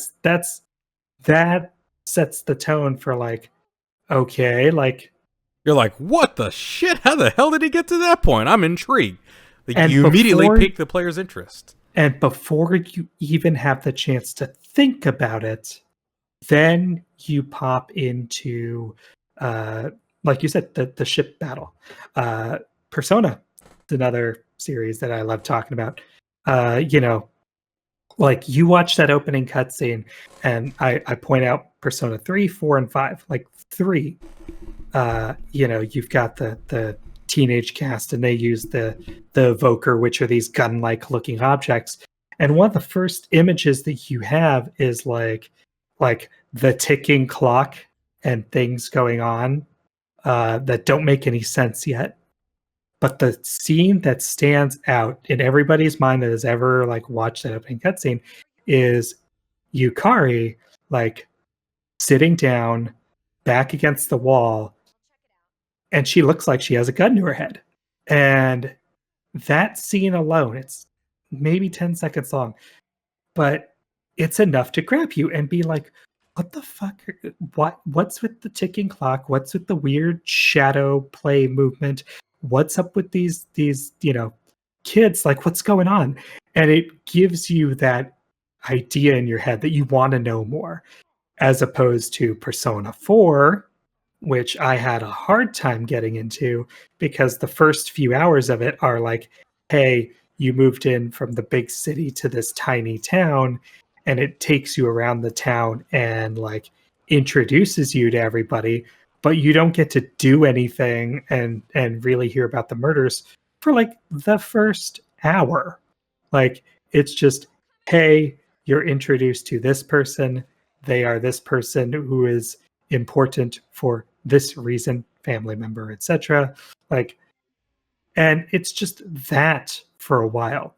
One of the best things I think Golden did when I went to revisit it was it added the ability to like wander and hit an initial save point at that 30 minutes. So yeah, if you had that moment where you just need a break to just like not be bored out of your skull, you get it. It's great. Good design decision for whoever decided to like add that in their remaster. And then 5, you start up and it's a fucking interrogation and you're all fucked up looking and you're like, what? Like they learned, like they, like, don't get me wrong, like for whoever I might have just turned off from that, like it's a wonderful game. Like get through those first couple hours. It is worth the bit of suffering and the whole like slowness of the small town. Like, ugh, they're all narrative like masterpieces in their own right. But 5, like you could tell they learned what people liked about 3. They learned by releasing the like golden version and just those little quality of life changes. And 5, they immediately just kick you like right in the nads. You're down, and you're sitting there looking at them saying, how did my life get here? How did we get to this point? And it's that question, that intrigue, that idea that does the same thing God of War does. It makes you want to know more. It makes you want to go to that next step. Yeah, man. Go to the casino. You're robbing treasure. You got people over the comms talking to you. Like, yo, you must have made a big ass heist. You got the cops all on your tail, and you get out of it. There's a whole damn platoon aiming their guns at you. It's like, wow, you must have done something really bad to warrant this sort of reaction. It was brilliant from the get-go, and continues all the way to the end. It's a very rare feat, especially over that extended period of time. I mean, we're talking triple digits of hours you're spending, and that's just, without side content. That's just the main campaign as it is. Yeah, you throw in the side quests and maxing social links and actually working on your compendium, and like I said, it's really easy to lose 300 hours over 2 playthroughs. Very easy. They're talking like almost a quarter of a year right there. If you're being generous, if you're playing like 6 to 8 hours. Like before we did this podcast, I was actually playing it. I had been playing from midnight all the way till like 8 a.m. So I got a good 8 hours of playtime with that. Yeah, if you're talking, 8 hours a day, that's 320 would be so. Like, yeah, you're talking like over a month of playing like 8 hours a day every day. I picked a hell of a time to go back and replay. So I just told myself like a couple weeks ago, it's like, you know what? I'm going to commit myself this year to replaying Persona 5, but completing Royale version. I had bought Royale like sometime last year. It was last year because it was during COVID, like the beginning of COVID. Yeah, I was like, and I hadn't touched it because I was working on videos and whatnot and paying attention to other games. Just a couple weeks ago, I was like, you know what? I am going to commit myself to replaying Persona 5 and completing the Royale version. We're in a time where Resident Evil Village is coming out in a couple weeks. So, oh my god! I'm gonna be in the near camp. Replicant's coming out the end of the month, and that as well. Near Replicant, Resident Evil Village, Mass Effect Legendary Edition. I'm just gonna replay Mass Effect 1, of course. I don't give a shit about 2 and 3. 2 actually has that texture mod that kind of upscales the resolution of the cutscenes, and then puts the textures in game to like 4K and whatnot. So it's basically a legendary edition there. I'm just getting it for Mass Effect 1. That has the most changes to it, most significant changes to it. The UI, the gameplay, the textures, the lighting. Pretty much what I expected to see. It's the only one I really care about. If I'm being completely honest. See, I really appreciate the RPG elements of 1. So for me, I'm just like, yeah, I have no reason to play this. Like I'm I'll keep my jank. And that's okay. Other people can enjoy it for me. I might catch, some playthrough on the internet for someone's first time through, because I do enjoy the appreciation or the occasional like blind playthrough let's play of something. But yeah, no, I don't really have an interest in it. But man, like there's still so many games in my backlog that I'm not gonna miss it either. And as I said, Nier's come out. I did get a really weird addiction that I was not expecting. because Nintendo just released, well, Namco Bandai with Nintendo's help, released Pac-Man 99. And I'm a huge Tetris nerd, so I was like, Of it's course. free to it's free to me. I'll go ahead and try it for like It's Pac-Man. shits and giggles. And like, why wouldn't you replay it? well, and again, like, it's so weird to think about like a Pac-Man battle royale of all things.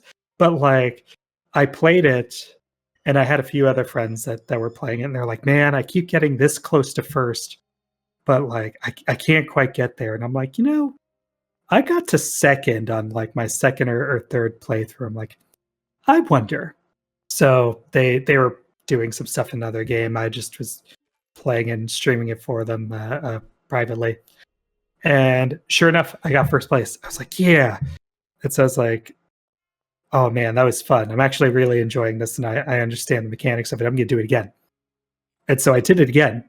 And before long, I realized it was 1:30 in the morning, which is pretty darn late for me. And I had gotten 9 first place wins that night. And I'm like, yeah, okay, I think I'm going to end up playing more of this than I thought, because, Still me, got it. I was a huge Tetris fan. So for me, like a Tetris battle royale, I wasn't sure I was going to like it, but again, it was free for me because I already have the online membership. I figured if I hated it, there's like 50 other varieties of Tetris I can play, and if I like it, I'll log into it every day and do like my daily things, something that I still do. I was an NES kid. The only time I ever played Pac-Man was like, when in like the doctor's office arcade sort of deal, or like the Atari version, which was garbage. But like, Oh, you had I one of didn't those even, as well? I didn't, no, I didn't, but my older brothers and sisters did. And when I played those games, like, I was way more of a Pitfall fan, a Dig Dug fan. In fact, I even spent the $2 on the Dig Dug skin for Was it Smash? Pac-Man 99. Oh, no, No, it's for Pac-Man okay. 99, because I was like, yes, I realize it's a completely predatory practice, but this is why I also say, like, you kind of have to pick you have to choose your demons carefully. And that was worth my $2. But yeah, like, so for me, Pac-Man was like a secondary, like tertiary, like that was something my brothers played. That was something that like my mom played. I would come to find out she was actually very big into the Pac-Man arcade thing. Who knew? But like, yeah, no, I was never a huge Pac-Man person. Like, I played Pac-Man Championship. I played a couple of the Pac-Man World games on PS1, and like, I enjoyed my time with them. But like, I maybe spent 10 hours combined on Pac-Man, and I have more than spent 10 hours on Pac-Man 99. So just goes to show that even when you think you understand your biases, especially if you have the opportunity to do it for free, or like, if you don't really know if it's going to be your jam, try something new every once in a while. Time is precious, time is important. Don't waste time on shitty games, but also expand your jump horizons. jump out of your comfort zone from time to time.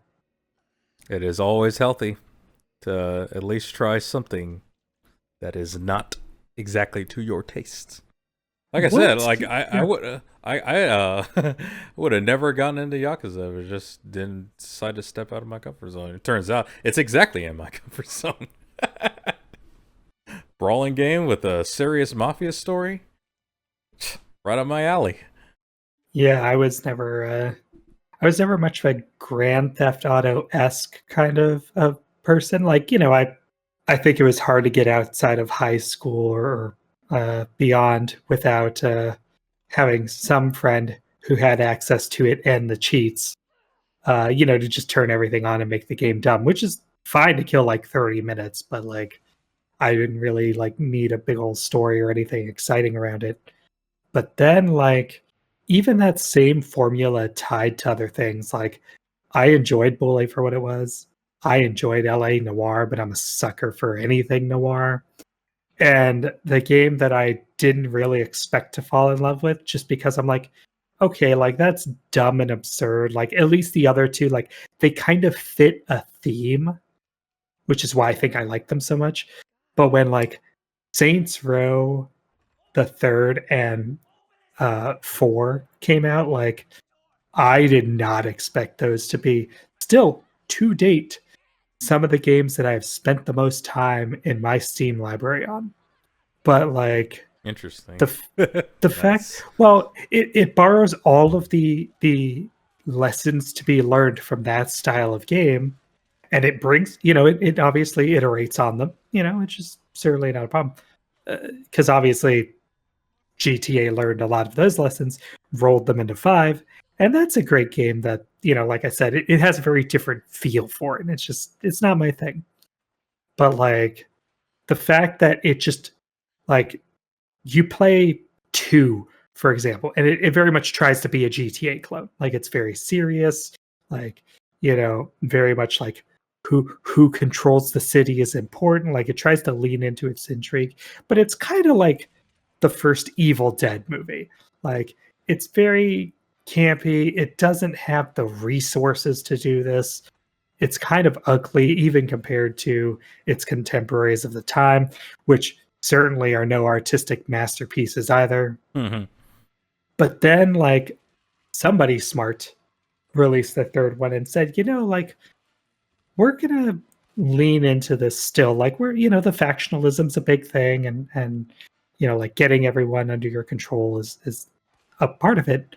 But we're also gonna add things like, you know, just really absurd unlockables. And again, things like, just beating people over the head with like a giant purple dildo, like just things that like completely.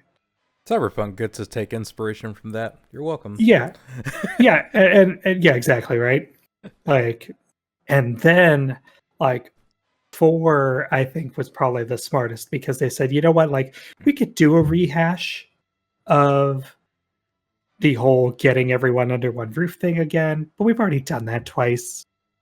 We, you know, could deal with these like, you know, small petty issues and like maybe have a new upcomer that like, like there's directions we could take. That, what do you think about rocket ships and aliens?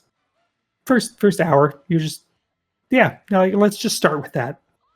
And because they lean so in like virtual reality and that sort of, like they lean so hard into that in the first hour that like even if you were a fan of the franchise or a fan or a fan of like GTA or what have you, like it sets such a different vibe that if you don't know what you're walking into, you're just like, what the fuck? If you do know what you're walking into, or you think you know what you're walking into, you walk out going, what the fuck? And it goes back to that question. Well, now I don't really know anything, do I? Well, now you know what exactly you're getting yourselves into. Yeah, no, I spoiled the first hour, but good luck getting any other answers for me. Go watch a Let's Play. Go fucking play it. Go do something. Like, step out of your comfort zone because You know it what? is. You know what? You actually convinced me to go ahead and play it. Give it a try. Heck yeah. I only played a little bit of Saints Row 2. Not the long, Yeah, no, don't. like, a while ago. No.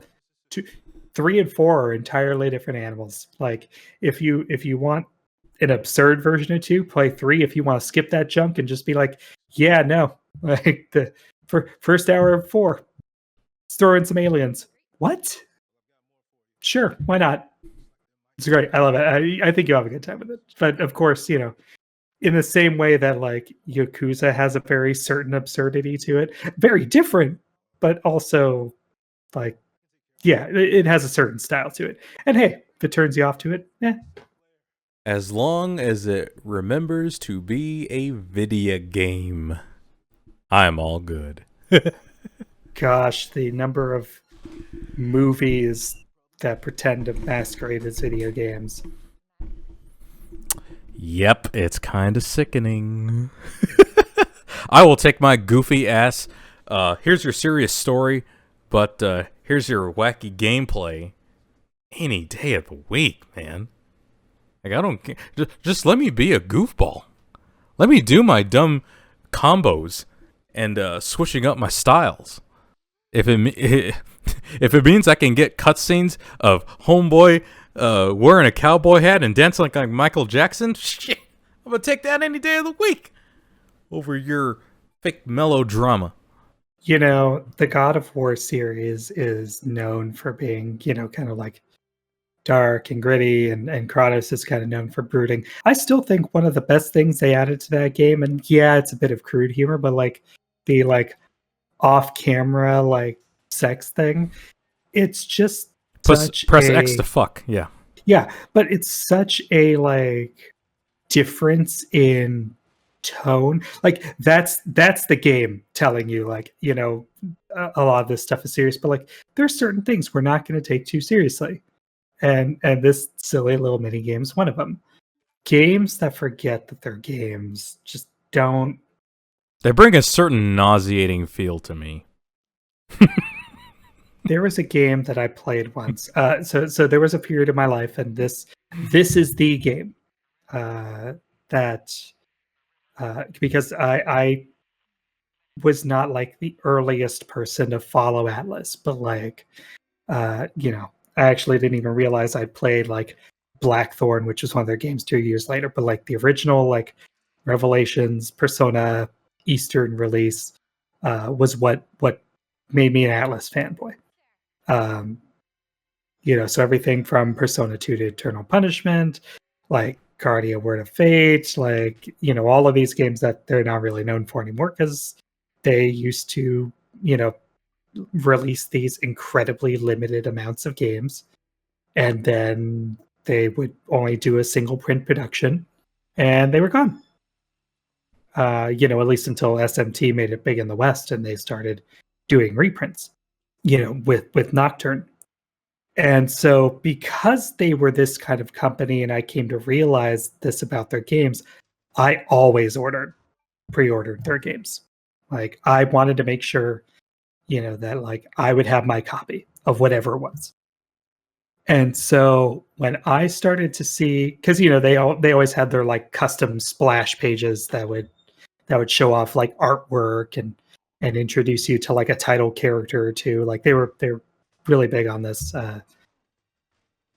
before the days of YouTube and watching intro trailers was more of a thing. And I remember a game that came out for the PS2 called Magna Carta. And I think I've heard of that. I looked at it and the artwork for it, gorgeous. The characters looked interesting. The narrative, paragraphs. This was a world that I felt man, I cannot wait to jump into this. I cannot wait to just absorb, because this again, high school, early college days, right? So I have all the time in the world to just absorb an 80-hour narrative and all of its little side stories and secrets and all that. And so I bought it, got it right away, ripped the packaging off, spent time just pouring through the artwork, really savoring the experience, just enjoying the packaging, learning about these things. And then finally, after, smelling the roses, so to speak, I started the game up. Big narrative, a lot of words. I'm into it. Get control of my character, start playing. And at first, it's not so bad. There's these different elemental properties called chi. The idea is, different areas have higher and lower level chis. Kind of, for example, you might have high fire and earth chi in a desert, but lower water chi in same place. You use skills based on their element, and as the time goes on, those elements deplete. And so I started playing this game, and I think the thing that frustrated me the most about it was it suffered from two major design flaws that made this thing unplayable to me. The first of which is Well, using the desert example, if there's lots of fire and earth chi, that means you can do a lot of those attacks. Well, what do you think most of the desert enemies and monsters have a resistance to? Fire and earth, because that's their habitat. So you're like, okay, well, I want to use the opposites, which are, water and something else. Except you fire off a water attack or two, and then you have to wait for it to replenish. So now you're using these not effective attacks. And so what could have been an interesting system just turned into a giant slog. Like, it was just every story beat was like 2 hours apart just because of how long it took to get through areas. And like, this wasn't just me. Like, I finally broke down. I normally play my first playthroughs blind, but I was like, this is so bad that like I need to hop on a message board and look at walkthroughs and whatever else and just see if I'm playing this wrong. Like, do I just suck at this game? Yeah, no, everyone else was complaining about it. And like the guides at the time, I haven't looked at Good this to know game in you several weren't years. losing your mind. Like, but like, it was so bad. Again, this was at the time where Atlas could do no wrong. Atlas was the perfect publishing company. Even if they didn't develop it, they always picked gems to come out in the West. 8 hours. I finally put an Atlas game down for the first time and said, that's enough. And that's a cautionary tale for staying in your comfort zone. Don't suffer through bad games. Like, if there's a payoff at the end and your friends like or other people assure you it's worth it, like maybe give it a shot. Maybe. But I'll decide for yeah. myself. Yeah. I mean, you have the attitude of half an hour to an hour, and I think that's a good one. Like, I'll give it a little more if I mentally prepared myself for that sort of thing. Yes, but that's the key. If you're mentally prepared. But, your reason for putting down games is the same reason I don't do early access. Like, there's plenty of games that are fully finished and ready to go and full experiences. I don't want to suffer through, some person's programming project. That's not where I'm at. If a game is good and it's worth it to somebody at $15 to play with bugs, it's worth it to me at $60 to play a complete game. I was just, while you were telling that story, I was just looking at some of the games that are going to be releasing in the next couple of months. And boy, we are going to be loaded, dude. Like you mentioned, you and I are probably going to be playing Near Replicant. Mm-hmm. And then I didn't realize there was a new Pokemon Snap. That's the 30th. Oh, I'm guessing you'll be spending some time on that, and if you manage to get through Nier.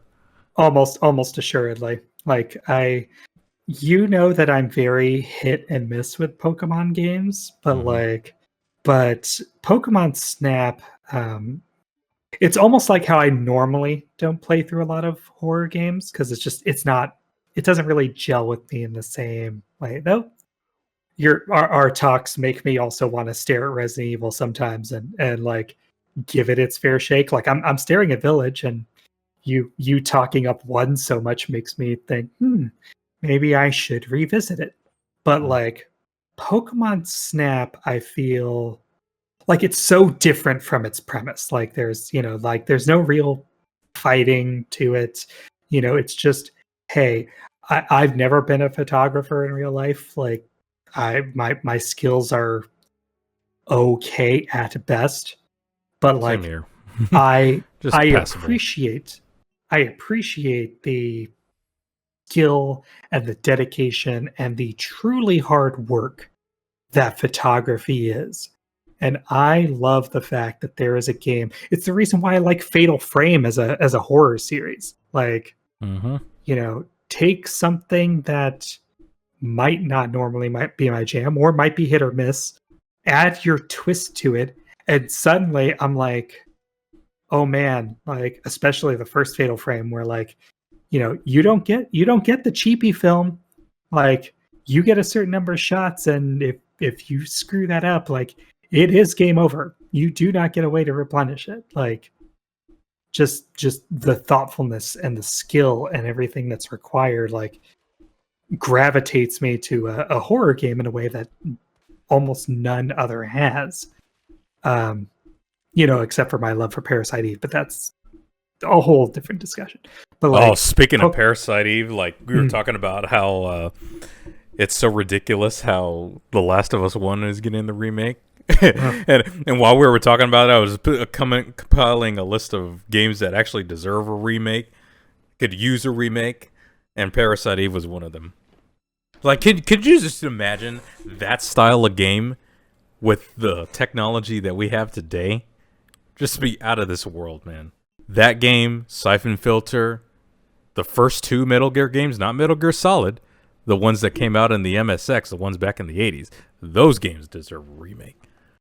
All these games that you could potentially remake. Even Valkyrie Profile, Star Ocean, hell, even Super Metroid, A Link to the Past. A modern interpretation of Link to the Past. That'd be excellent. I mean, to be fair, like, A Link Between Worlds was pretty fantastic. Like, as far as being a sequel to a game that adds its own original twist, like I thought they did a good job of that. I would love to see what they do with a truly like exploration driven like 2D Metroid. Don't get me wrong, as I said before, like I'm more of a fusion person. I loved the heavier narrative, and maybe not the part where Adam tells me exactly where to go and exactly what my objectives are. But God. I really love the second half Adam of the game. Can go fuck off a cliff into the middle of Zebus. Yeah, no, the second half when the station gets all fucked up because of the like, the X parasite and like, breaking a tame and all that, like way better part of the game, like dead stop. But I would love to see what they would do modern day with a 2D Metroid that is built around that idea of sequence breaking, that idea of like you can tackle things in any order, and like there's just more of that, where the narrative is your text box or your opening cinematic or whatever it ends up being. Mm-hmm. And then it's just, you land on a planet and you're a bounty hunter. Like, I think that could be really cool. I would love to see some like RPGs of the past, some ones that have interesting ideas, but again, like they never really got their fair shake. You mentioned Parasite Eve, but one of the ones that kills me that Sony has not done an update to, Legend of Dragoon. You got it, buddy. Like the idea of like a game where like playing on the defensive matters. SMT has certain elements of this, like the idea of like guarding for a turn and using that to cover resistances and what have you. Like, but the idea of that being like the core mechanic, these summons that like, and again, it's the stuff because I've talked about Final Fantasy VIII and how like I understand why it's such a controversial piece. Like, it's not my favorite. It's not even close. But like, there are certain things that FF7. That's why. That's one. And I absolutely don't want to open Pandora's box of FF8 just because of how long this episode's probably already getting. But like, the thing that I thought was interesting about 8 and about Dragoon is that like during the dragon transformation sequences, and also while your guardian forces are being summoned, like they haven't happened yet, they have their own health bar. They have their own statistics beyond just what you have junction to them. And I think things like certain fights where being in Dragoon form is like actively discouraged for plot reasons, or spamming summons is not the be all end all solution because of X, Y, and Z. Like, I think if you can create and iterate on those RPGs to include more things like that and more thought on the player's part. Maybe not quite as intense or as hardcore as like an SMT game, but I think there is a wide valley between these two things, and there are so few games that fit inside of it. I think a remake could just serve as an excellent like masterpiece. And then, all the modern amenities of like whether you go with 3D backgrounds or remake it from the ground up to the modern age, remastering the music. Like there's all sorts of just quality of life things from the inventory onward. Like it baffles me to this day. And I know, literally the one of the big articles that came out recently, and the whole conversation about Studio Japan is like Sony is like closing down and consolidating a lot of these smaller studios to work on bigger projects, and kind of like not working on these small things anymore, which only continues to kill my chances of ever getting a remake. But I'm like, man, Sony, like, just like our conversation with Square Enix and Chrono Trigger and some of these other re-releases, like, you have all the tools and you don't need a huge production behind this. Like, it kills me. It kills me, man. It's like the Sony Bend team that was upset because they were pitching their Days Gone sequel, and Sony just kind of like, no, we're going to be focused more on what Naughty Dog wants. And they were upset that they might have to be consolidated into Naughty Dog, and they were like, nah, if that's going to be the case, we just want to, we'll just not be a part of that. And they decided to leave. How do you have your priorities so misplaced to where you don't see the signs? Like, your team is leaving. That should give you an indication that you're making some poor business decisions, my guy. You might want to rethink your plan a little bit. But nope. Self-awareness continues to be at an all-time low. In fact, it is chilling in the crater of Mount St. Helens. And, and it's only going to get worse. It is only going to get worse. It is what it is, but what can you do? Well, I mean, it's simple. I can look at the indie scene and I can point out, like, again, I'm one voice on the internet, right? Like, no, I'll share your thoughts. Yeah, like, you got to call out the good. Like, at the end of the day, like, these big companies are going to make shitty, dumb decisions, and adding to the chorus of people for a Legend of Dragoon remake, like, might be a fruitless exercise, but at least it gets it off my chest. But telling people things like, hey, I played this download only title that showed up in the West. Somehow, somebody at Nintendo decided this was worth somebody's money. And I bought it because it was a $25, like, someone pitched it to me as like a single player version of Among Us or Werewolf in like whodunit style. And I'm like, I'll be honest, I really don't know what made me pull the trigger on it, but I did it. And I lost 6 days of free time to it, burned through it in like 25 hours. It was great. I need more games like that. What is that Werewolf Apocalypse or whatever? No, it's called Gnosia. It's like Gnosia. And again, it's almost one of those games I don't want to tell people about because it is a game that is best experienced and not told. But as I said, the two things I'll tell people is, like, it is like a single player Among Us, which of course means the other characters are NPCs. And 2, you immediately get thrown into the action as far as what's going on. You will have no idea what's going on at the beginning of things, and only through playing it do you start to get an understanding of who, what, when, where, why, how, and what the bigger mystery is. It's great. Like, I had a really good time. And again, it's like a 20-hour game, like, especially because there is both an ending and a true ending. Like, And the stuff that like served sort of as bad endings, and I'll leave that question mark lingering in the air there. Even some of those, like it has been quite a while since a game has made me like, I talk a certain way on the podcast, but like there are not a lot of times where I am playing a game alone in my room, not streaming for anybody, not doing anything, just games to myself.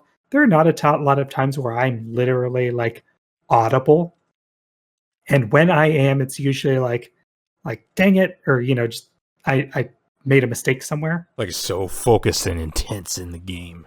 This game made me say, "What the fuck?" more than once, and not in my brain pan. Like the words fled my mouth, my ears heard them, and I was like, ugh. And then I was like, okay, what's next? Like what is the next thing? Like where is this going? And that it was a joy. And so what can the little guys do? We can share stories like that. Like we can talk about like what's good in the industry, where we want to see things go. Like honestly, things like some of the stuff we talked about, like The Last of Us, like remake, like unless it just absolutely like ties everything together and makes the narrative mess of two, like unless those work as two parts of one entity that actually work together, sorry, I'm not interested. Like I have plenty of other games to play and shill for that are actually fun and interesting and have those things that you want to see in a game. You want to know what I would like to see? What I What would do you want to see? really love to see is people who say they want a certain game that they vouch for, like they petition for years and years and years, and then actually buy the damn games. Because I see too many people these days say that they want something, but then they'll end up watching a streamer play it, and it's like, wait a minute. Like, you were making such a fuss about it on Twitter and social media, all these other platforms. Why aren't you playing the damn game? If you're gonna make a big fuss about it, please actually support the developers and their hard work and actually play the damn game. Don't just be all talk. That's what I would like to see. Whenever I ask for something, whenever I petition for a game, fucking play it. Resident Evil Village, definitely gonna be playing it. Nier Replicant, absolutely gonna be playing that. Like that's the Japanese version of the first Nier. Yep. Yeah, I'd love to see that perspective. I have mixed feelings about that. And I say this because, like, again, obviously we're busy adults. We only have so many hours in a day. Like, there are games that I have bought, and I bought them because I watched a friend play them, or I saw a streamer play it, and I'm just like, like this game is really cool. I don't know if I will get around to it, but like this developer or this publisher, it deserves my money. Like, I absolutely have games that like, maybe it's a skill thing, maybe it's a time thing, maybe it's just the fact that we have so many games coming out that playing all of them in my lifetime is unreasonable. But like, yeah, no, definitely, it's the thing you always hear me talk about when we talk about consumer practices and all that. Vote with your dollar. That's exactly what matters. Like, don't sit here and shill and hype for something. And then, like you said, like, then you don't go support the artist. Like, if there is one thing that drives me nuts about either of my jobs, it is people who like show off really amazing art or who work on really cool things. And I have no idea where to see their stuff. Like, I have no way to say, all right, that's cool. What else you got? Not too terribly long ago, because obviously we still live in the world as it exists right now, I bought a new mask. And when I did, I looked up some recommendations, looked at a few shops, found one on Etsy, worked out really well. Got it. I actually ordered a size too small. Ordered from them again because the build quality is great. Just my own mistake. But like, you better believe that I'm going to buy from this person again. And if somebody asks me like, hey, I'm looking for, mass with X, Y, and Z, like, can you point me in the right direction? Yeah, I got a direction. It's right over there. This lady's awesome. And I feel the same way about game companies. Like at the end of the day, like we have talks like this where we talk about the good stuff and the like not so good stuff in gaming, and we can talk philosophically about things like game preservation and what have you. But if any of you are listening to this and wondering, okay, like these seem like big ideas, what can I do? The answer is simple: vote with your dollar. If you're gonna, support something, commit to the bit.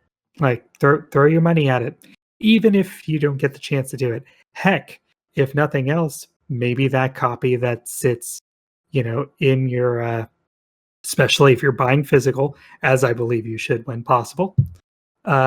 Maybe that's something that's your next gift to somebody who you think will enjoy it and who maybe doesn't follow that streamer, who isn't like who maybe is a little more disconnected and will enjoy it on its own merits.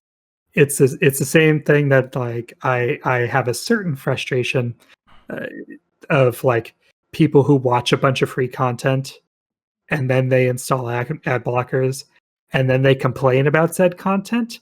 I'm like, all right, but what are you doing to support the livelihood of these artists aside from adding your bitching to the narrative discourse? Like, how are you contributing? How is this part of your community? Oh, my favorite people. Oh, I'm sure. Like I know that my forays into the internet are fewer and further between, but like, you know, heck, you've showed me videos that are literally like critics being critics, and I'm like, I watch those videos, and the worst part about them is like they're not adding anything. They're sitting there for, 10, 20, 30, 40 minutes at a time, just like shitting on channels and creating needless drama. I'm like, where's your review? Where's your video? I have a reviewer or someone who discusses certain gaming issues that I don't like. I'll give them oxygen. There's a very particular commentator on gaming stuff that I just, not worth my time, not even worth mentioning in the podcast. But, you know, like I said, people like some of the streamers we were talking about for looking at fighting games, some of the people that I do think create really interesting critiques and stuff, I'll shill for them all fucking day long. No sponsored like, advertising, no nothing. Like just I watch this stuff. Time is precious. I think it's cool enough to share. And for the people who are like the negative Nancy's and naysayers of the world, I got too many more important things to do with my day. I do not care. I mean, I may have not have beaten Hollow Knight, but I own it on 3 different platforms. I got it on my PC, got it on my PS4, and I got it on my Switch. You want to know why? Because I appreciate the effort that Team Cherry puts into their games, and I show it with my dollar. I don't talk about it on social media. I mean, I am talking about it here on this podcast, but this is the only place where you're going to be getting that information. My favorite Final Fantasy, because we always talk about 7 and 8 and like I talk about on Discord how Tactics is my favorite, but like if you're talking about the numbered series, it's 9. It's not even close. Like 6 if you ask me about particular topics and days, it pops up. But like 9. Speaking of owning it on, let's see. I got PlayStation. Steam. I do have it on both the PSP, which of course digital store. I have it on Switch now. And I really do think for a lot of good reasons, like it's the end of an era. Like it truly is the culmination of 8 games worth of knowledge, characterization, mood, music, graphics.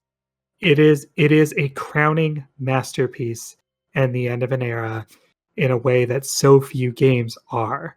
and I can talk. And like you said, it's one of those games I just don't talk about enough.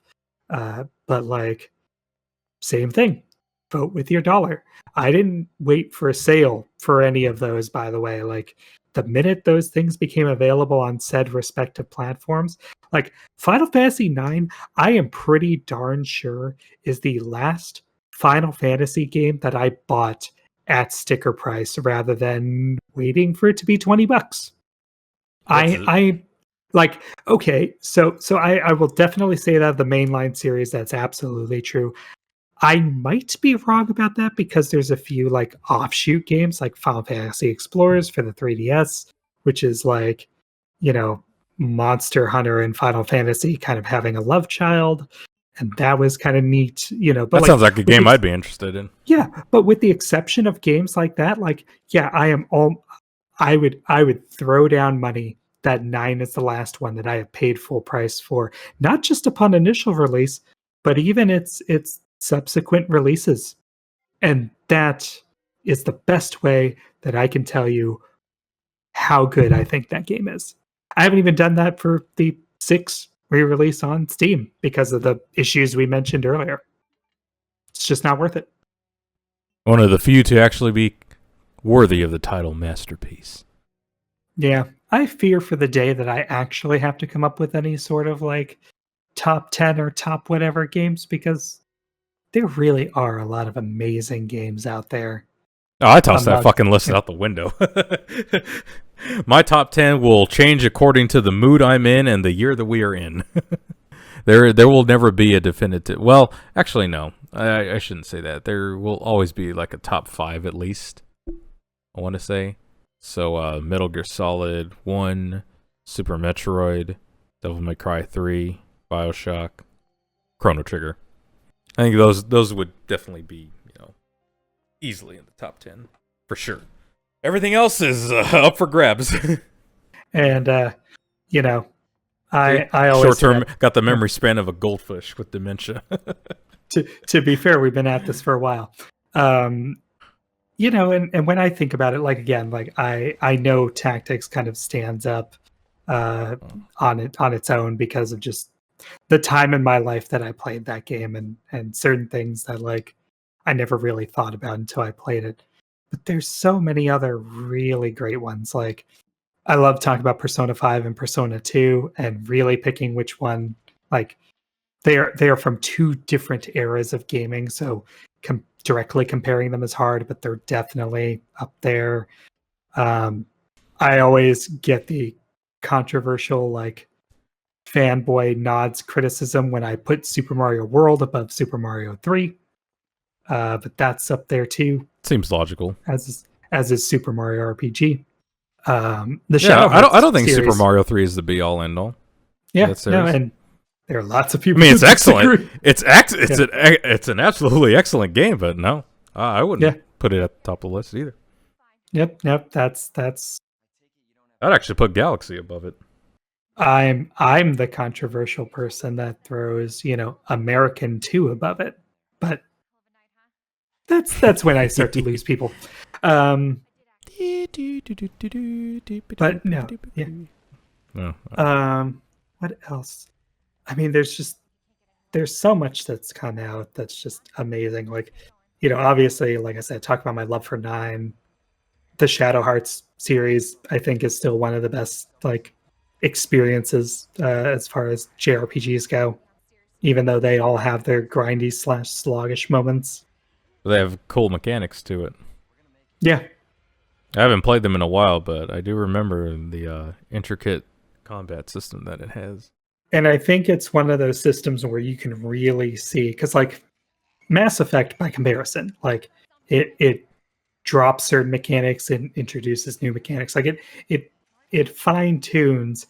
And I think if you're a fan like I was of the first Mass Effect, like you kind of feel like it loses something in those iterations. Kind of like how old Morrowind players, like, they still stick with Morrowind because they feel Oblivion and Skyrim like dumb things down too much. But like with the Shadow Hearts series, you can really feel from a mechanical standpoint, like how each of them like gets better, refines certain things. Like builds upon what's already there, but it doesn't really like shake its foundation as much. Like obviously you can argue about narrative and whether the third one is a bona fide sequel or a side story or whatever. We'll leave that to people who give a shit about that sort of thing. But that's another series that I think, and of course that's one that stinks because it's sitting with some parent company that's never probably going to throw money into a re-release of any sort. So it's dead on the PS2 forever. Thank goodness I got my hard copy of it. Yep, I've got my 3 sitting on my shelf. It's funny. I actually have an extra copy of Covenant. Okay, so I have an extra copy of Star Ocean 2, and I'm really curious if there's a story behind getting an extra copy of Covenant. I think I got it by mistake because I didn't realize I had already bought it before. Because I went through a period where I was going through some old PS2 games that I either never completed or never got around to but wanted to play. And Covenant was one of them. And I didn't realize until months later that I had 2 copies of it. Because I didn't realize I had bought it. Because I went to a couple stores around town that unfortunately are no longer here. I didn't realize I got one from that store, but then I also got one over at the other mom and pop shop. Oh no.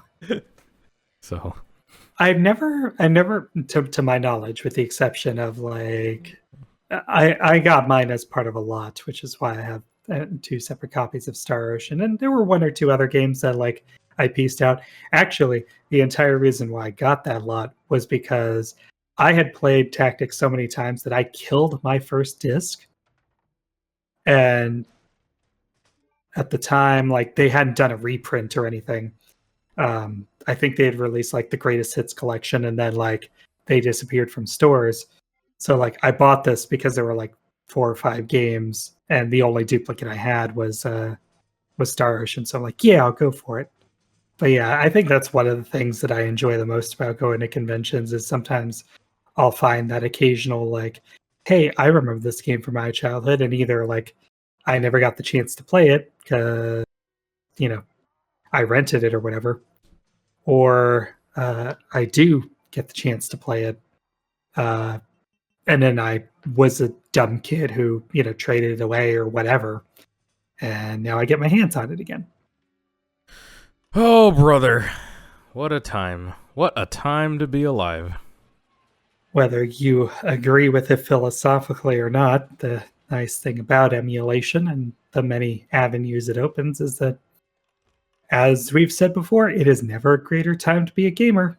You still have more ways to play games than you ever have before. More platforms to play on. Greater variety of games to play. Should enjoy this moment while you can. And the fact this that point in time while you can.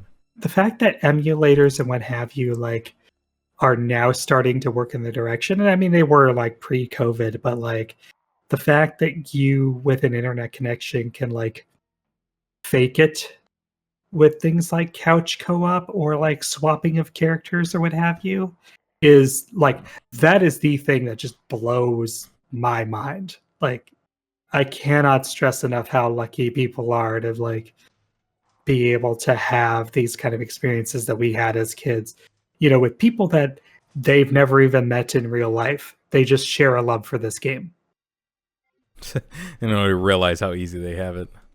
Dude, with the way technology is right now, like, and I know we often talk doom and gloom about like the state of the industry. Like, I am so much looking forward to the homebrew scene and like the indie scene and all that in the next 10 years, just because like if this is what we can do now, who knows? Maybe someone will actually be able to create a functional online platform for Nintendo. Maybe they can actually understand broadband connections. Man, I am still chafed over the fact that I need to pay $30 for a Ethernet dongle for my Switch port. See, it's so funny how Nintendo can be so ahead on one aspect of the gaming industry and yet be so far behind on this other aspect.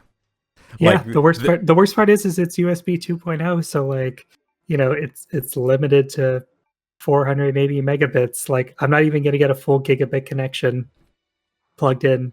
It's just like they're operating on 2001 online gaming. The thing is, I will not lose hope on future gaming, because as history has proven time and time again, no matter what slump that we fall into, there will always be creators out there, different people out there that are willing to innovate. And when they innovate, people latch onto that idea, people run with that idea, and then they expand upon it, and then breathe forth new ideas. And we continue to evolve as an industry and steadily improve and just reach beyond boundaries that we never thought possible. Expand into different horizons that we only dreamed of. The universe will always find a way to balance things out. yeah. I continuously hold faith to that. Well, and even if an industry has to crash and something rises from the ashes. I mean, we already done that before, and look at where we're at now. So, And even if it does steer in that direction, eventually, as you said, history will correct itself. These smaller indie developers of today will be the big shots of tomorrow.